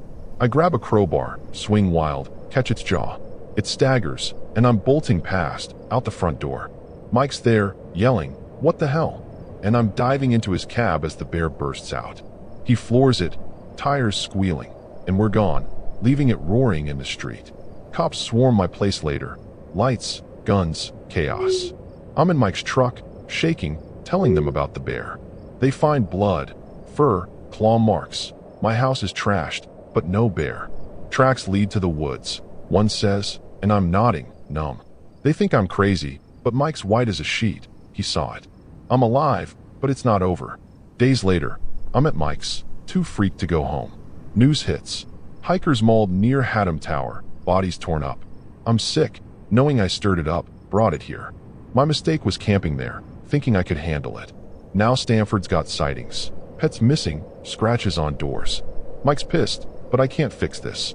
I'm up nights, hearing roars in the distance, waiting for it to find me. Cops patrol, but they're clueless. My back's scarred, hands shaky. I can't work anymore. It's a tragedy, man. I survived, but I've wrecked everything. People are dying because I ran, because I thought I'd escaped. Last night, Mike saw it in his yard, green eyes, watching. He's moving out, and I'm begging him to go without me. I'm done running. It'll get me anyway. The roar's back, louder, and I'm alone now, waiting. I hear claws on the roof, and I know this is it. I'm sorry, man. I didn't mean for this.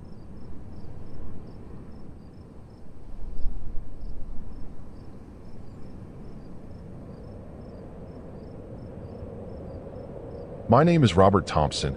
I'm 32 years old, and I live in Phoenix, Arizona.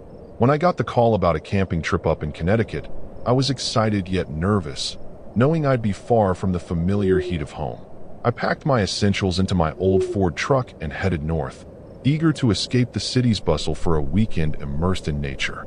There was an odd thrill in the thought of venturing into a landscape filled with ancient trees and hidden secrets. A thought that now feels both exciting and, in hindsight, downright disturbing. Driving into Connecticut felt like entering another world entirely. The roads wound through thick forests and open fields, and I couldn't shake the uneasy feeling that the scenery was almost too cinematic, a perfect backdrop for a horror story. I noticed a dilapidated lookout tower standing tall on a distant hill, its silhouette stark against the fading light. That solitary structure and the wild calls of local animals gave the place an eerie charm, a scary vibe that sent shivers down my spine even before I set foot on the campsite. I wasn't alone on this trip. I met up with two friends, Angela Martin and Kevin Rodriguez, who joined me for what we all hoped would be a fun getaway. Angela, a practical and level-headed soul from Boston, always had an eye for details, while Kevin, a free spirit from Seattle, loved adventures regardless of the risks. We set up camp near a small clearing, pitching a couple of tents and parking our single vehicle in a way that made the most of the limited space. There was laughter and chatter, but beneath it all, I sensed an underlying tension that hinted at the horror lurking just beyond the tree lane. Setting up camp quickly turned into an exercise in balancing optimism and caution. I remember Angela's laugh as she recounted her last camping mishap, while Kevin joked about spotting raccoons that seemed too clever for their own good. Yet, as the day wore on, the natural sounds of the woods took on a disturbing tone. The distant call of an owl and the rustle of leaves in the wind felt out of sync with our lighthearted banter, creating a subtle atmosphere that was both scary and oddly foreboding. It was as if nature itself was whispering secrets of ancient, unsettling tales.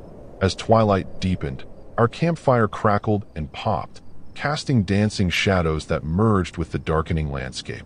I found myself inexplicably drawn to the eerie lookout tower, its broken windows and peeling paint hinting at stories long forgotten. The night air was cool and crisp, but a sense of dread began to seep into my bones. Every so often, I caught sight of small animals darting through the underbrush, their movements swift and unnerving. That feeling of being watched was almost palpable, a disturbing reminder that we were intruders in a world that might not want us there. I couldn't help but reflect on the irony of my situation. Here I was, a city dweller with little connection to the wild, suddenly immersed in a scene straight out of a horror movie. It was funny in a way, thinking of how I'd never been the type to shy away from a bit of adventure. Yet now, each creak of the old truck and rustle in the trees seemed amplified, as if nature was gearing up to deliver a scary surprise. The mix of exhilaration and fear was intoxicating, and I was drawn deeper into this unsettling experience despite the nagging doubts in my mind. Night settled fully, and the campfire's glow became our only shield against the encroaching darkness. As we shared ghost stories and laughed nervously, I couldn't shake the feeling that something was off. A strange silence intermittently broke by distant animal cries made the night feel disturbingly surreal. I listened intently, trying to distinguish between the natural sounds and those that felt deliberately menacing. Every so often, I'd glance at the direction of the lookout tower, wondering if its vacant windows were hiding more than just memories. As the temperature dropped, a brisk wind stirred the leaves, adding an extra layer of eeriness to the night. I stepped away from the warmth of the fire for a moment, drawn by an inexplicable need to explore the shadowed edges of the campsite. The air was thick with suspense, each gust of wind a reminder that the world outside our small circle was vast, wild, and potentially dangerous. I recalled similar camping trips from my past, but nothing had ever felt as intrinsically scary or as foreboding as this one. where every small noise hinted at an impending horror. I ended the night with a lingering sense of dread, unable to quiet the thought that something monumental was brewing just beyond our vision. My heart pounded with a mix of excitement and terror as I settled into my sleeping bag in the back of the truck. I kept replaying the day's events in my mind, each moment steeped in a growing unease that promised the night was far from over. Little did I know that this would only be the calm before an onslaught of disturbing events that would transform our simple camping trip into a saga of horror and tragedy. I woke up early the next morning with a heavy sense of foreboding lingering from the previous night. As I stepped out of the truck, a chill ran down my spine despite the crisp Connecticut morning. Angela was already busy preparing a modest breakfast while Kevin fiddled with the radio, trying to tune in to local stations. The air was quiet in a way that felt too still for comfort. I couldn't shake off the disturbing feeling that something wasn't right, as if the forest itself was warning us of an impending horror. Our hearts were pounding with anxiety, and even the birdsong sounded unnervingly off-key, making the moment both scary and surreal. After breakfast, we gathered around a small wooden table, deliberating over the slight anomalies we'd noticed. Angela brought up the unsettling fact that the nearby lookout tower seemed to cast an ominous shadow even in the daylight, and Kevin mentioned spotting a stray animal with eyes that glowed unnaturally bright. As we talked, our conversation drifted from casual banter to a more serious tone, punctuated by an undeniable sense of dread. I suggested we explore the area around the tower to see if we could pinpoint the source of these disturbances, despite my inner reservations. It was a decision fueled by equal parts curiosity and the unsettling need to confront the unknown head-on, a move that in hindsight was both brave and deeply disturbing.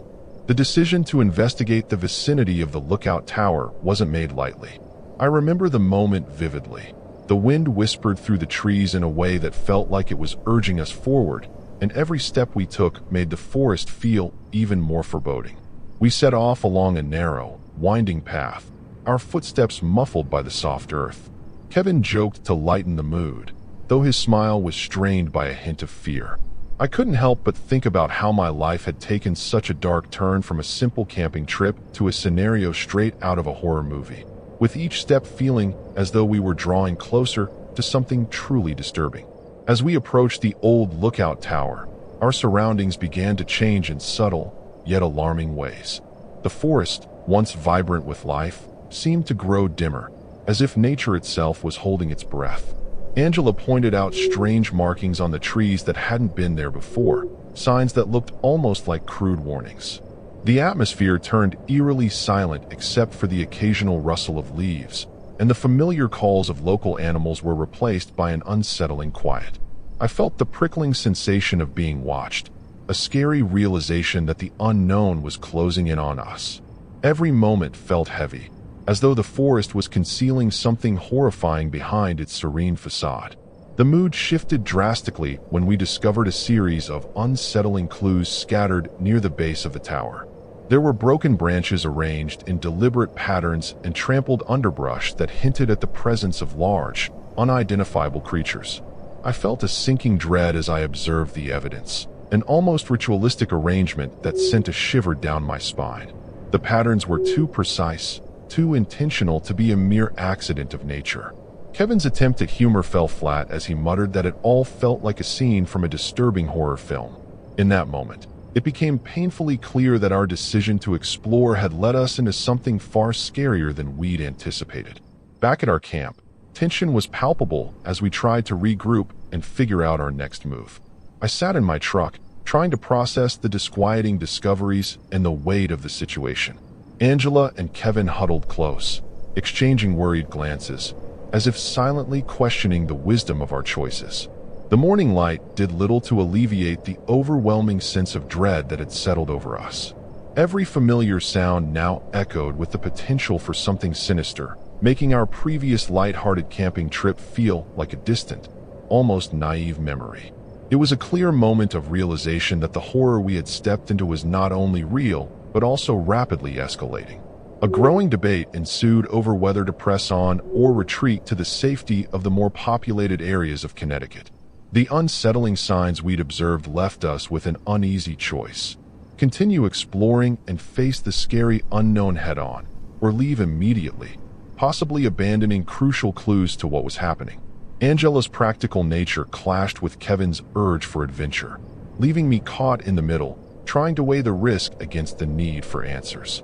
The more I thought about it, the more I felt that every decision we made was inching us closer to an inevitable confrontation with a lurking terror that was both foreboding and disturbingly palpable. That afternoon, while we debated our next move, a series of unexpected events unfolded that only deepened our unease. I saw a flash of movement out of the corner of my eye, an animal, or maybe something else, darting quickly behind a cluster of trees.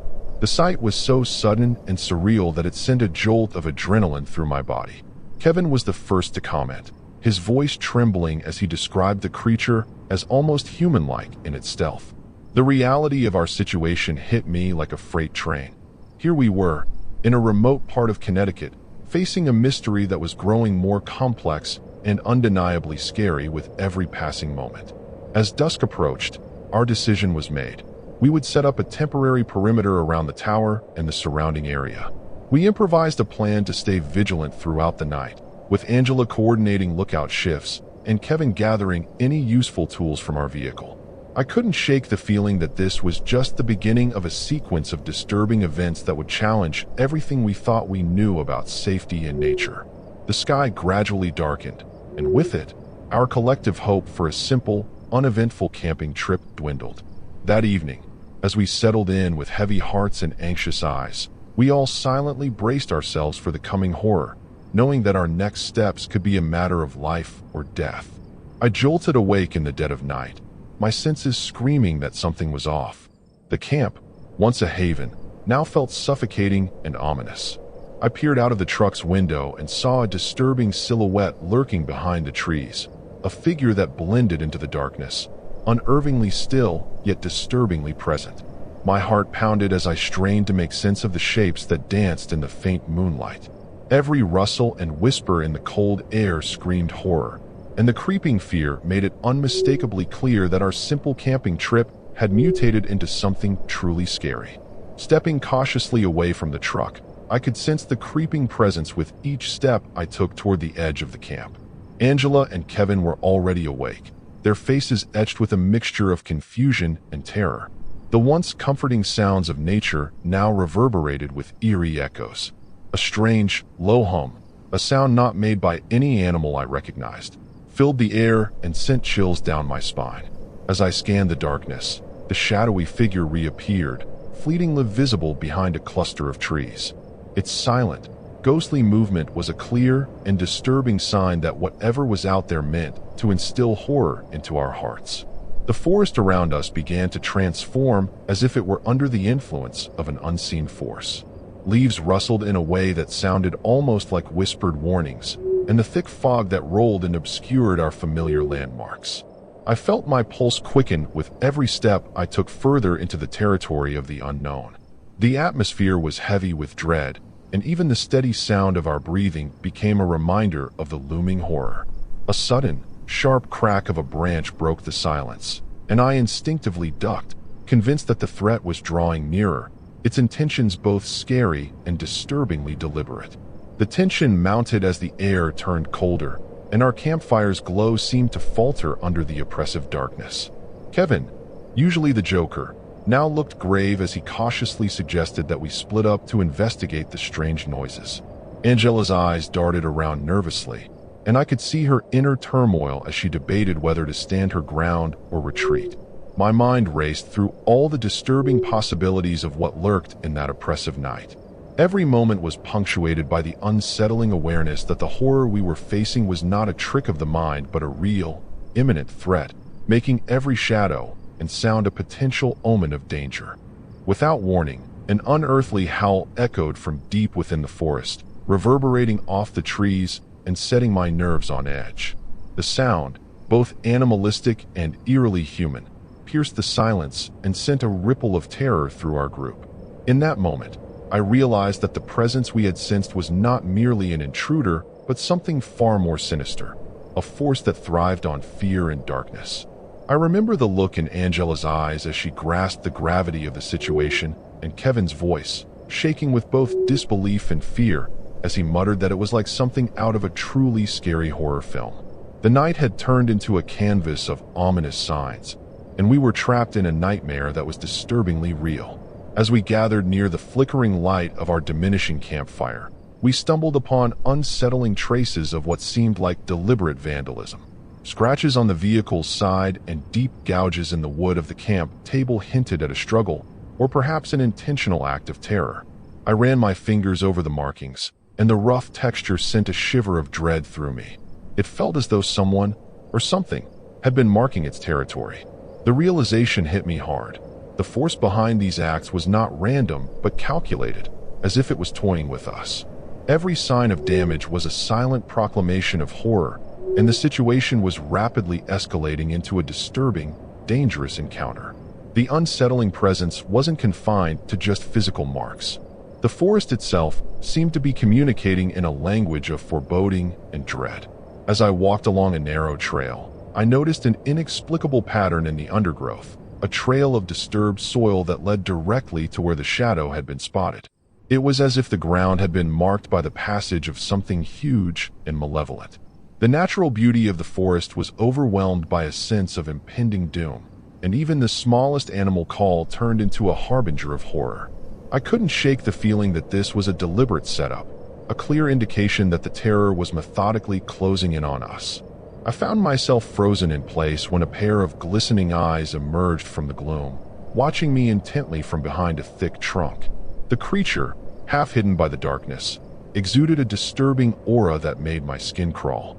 Its eyes seemed to burn with an unnatural light, and in that moment, I knew that we were not dealing with an ordinary animal. The intensity of that stare was enough to ignite a primal fear in me, one that transcended rational thought and descended straight into raw, unfiltered horror.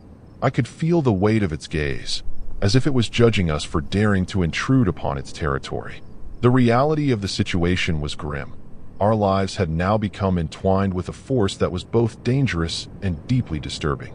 With each passing minute, the forest grew more oppressive and the unknown more menacing. The tension in the air was palpable, charged with a mixture of adrenaline and sheer terror. I could feel every muscle tensed as I prepared for an encounter that felt increasingly inevitable. Angela's frantic whispers and Kevin's determined yet trembling steps echoed through the trees. We were bound together in this surreal dance with danger, and every instinct screamed that the horror we faced was not going to let us go without a fight. I couldn't help but wonder if our decision to investigate had unleashed a chain of events that we would come to regret, each moment more frightening and disturbingly real than the last. In the midst of that suffocating fear, a sudden and violent crash shattered the night's eerie calm. The sound, like a massive object hitting the ground, reverberated through the forest and sent our hearts into a frenzy.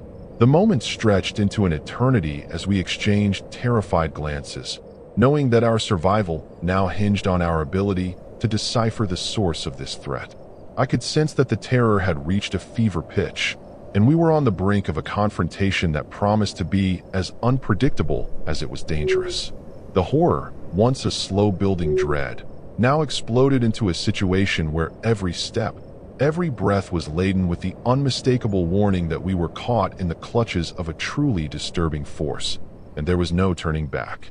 I bolted out of the truck, heart hammering like never before, knowing that staying meant certain peril. The moment that crash echoed, I grabbed Angela's arm, and we sprinted toward the deeper woods. Kevin's voice, hoarse and panicked, urged us to move faster, as if our very lives depended on it. I could feel every anxious breath, every thudding heartbeat screaming that we had to escape the horror now closing in. The darkness was no longer a backdrop, but a menacing force that seemed to chase us, its presence as disturbing and inevitable as the terror that had been building all night. In our frantic escape, the forest transformed into a maze of twisted branches and blinding shadows. I could hear the disturbing crunch of leaves underfoot, punctuated by the unnatural sounds of pursuit behind us. Angela's sobs and Kevin's urgent shouts mixed with the symphony of night, creating a cacophony that felt both terrifying and surreal. Every step was a desperate plea to outrun the threat, a force that lurked somewhere beyond sight, its presence as chilling as the howl we'd heard earlier. The fear was raw and palpable, as if nature itself had turned against us, urging us toward a life-or-death confrontation with the unknown. As we raced through the forest, I couldn't help but glance back, terrified by what I might see. The twisted silhouettes of trees and the flicker of movement suggested that our pursuer was not far behind. At one point, a large, feral creature burst from the underbrush, a terrifying, wild animal with eyes burning with a disturbing intensity. I remember thinking, this is as scary as any horror movie, but it's all too real. Its snarling form, half hidden by the darkness, propelled us to run even faster, our instincts screaming that the only option was to escape before the creature made its next move. We stumbled upon a narrow, winding trail that seemed to offer a glimmer of hope. With the adrenaline pumping, we scrambled down the path, hoping it would lead us away from the looming threat. The trail was lined with dense foliage and eerie, gnarled trees, each branch appearing like a claw in the moonlight. I recalled a time when I'd taken a similar path on a childhood camping trip, though that memory was now tainted by the weight of the horror we were experiencing. Every so often, Kevin would point out landmarks that we had passed earlier, reminding us of the sanity of the past few hours, a stark contrast to the disturbing present. The forest seemed to conspire against us as the trail suddenly split in two. I could see the terror in Angela's eyes as we debated which path might lead to safety. In that split second of indecision, the sound of snapping twigs and frantic animal cries grew louder, pressing us to choose quickly. With a quick nod from Kevin, we opted for the less trodden path, hoping that the rustling leaves and strange calls were just the wild animals of Connecticut. The decision, though made in haste, was our only hope to escape the life-threatening force that was gaining ground, its intent as clear and disturbing as the terror that fueled our every step. The night grew darker as we pressed on, the oppressive canopy above swallowing every faint glimmer of hope. I could feel the cold seep into my bones as we navigated the treacherous terrain, each moment filled with the nerve-wracking suspense of being hunted. The distant wail of an unknown animal sent shivers through us, making it painfully obvious that the horror was relentless and unyielding. Angela clutched my hand tightly, and I could see the fear mirrored in her eyes. Fear that our escape might be a futile gesture against the unstoppable force that was closing in on us.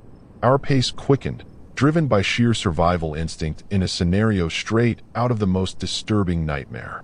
At one particularly nerve-wracking bend, we nearly collided with what appeared to be an abandoned logging trail. The rusted remnants of old machinery lay scattered, adding to the surreal and disturbing environment. Kevin, ever resourceful even in the face of terror, suggested we follow the trail in the hope it led to a safer area.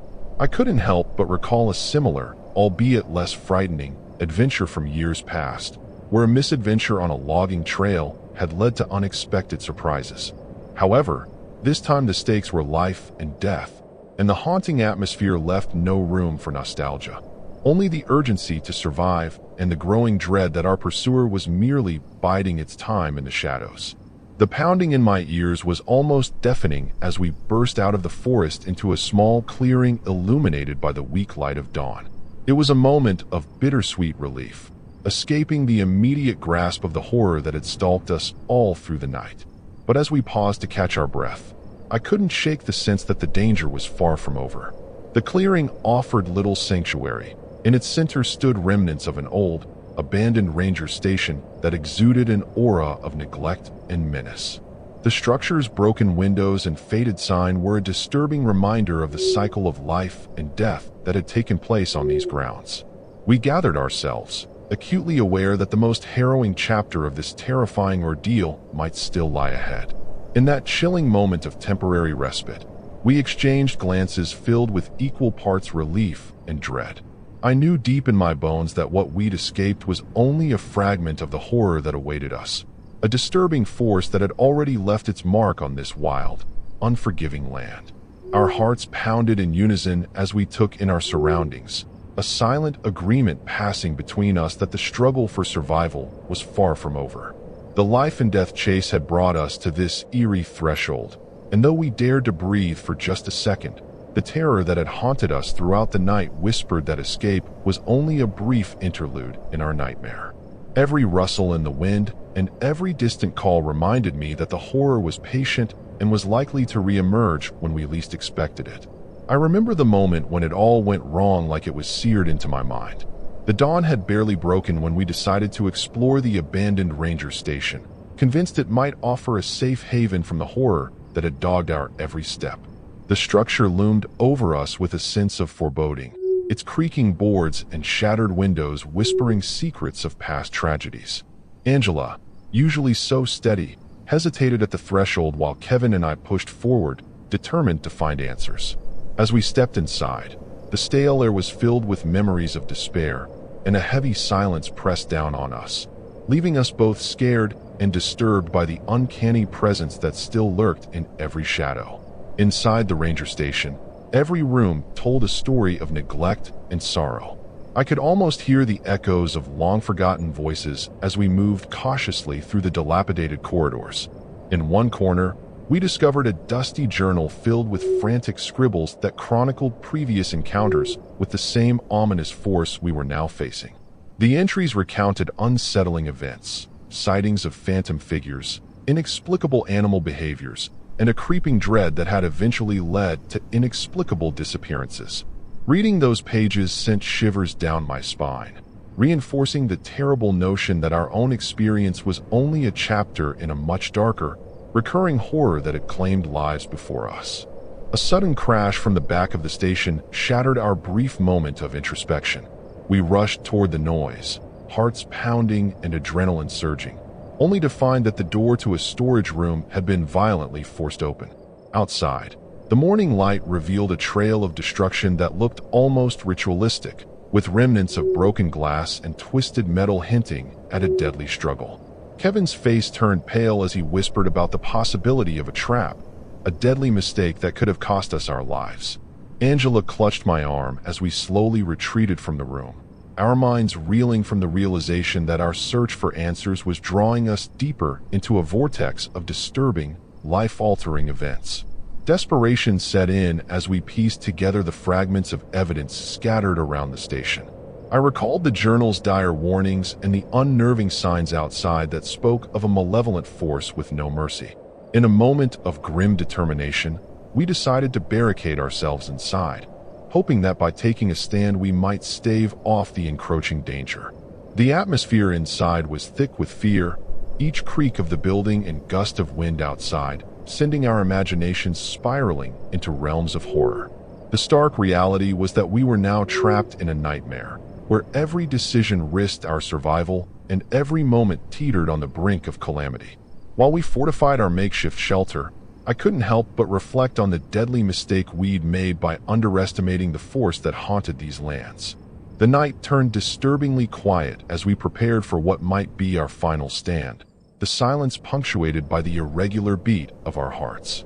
Every shadow on the walls became a potential threat, every whispered sound a reminder that our time was running out.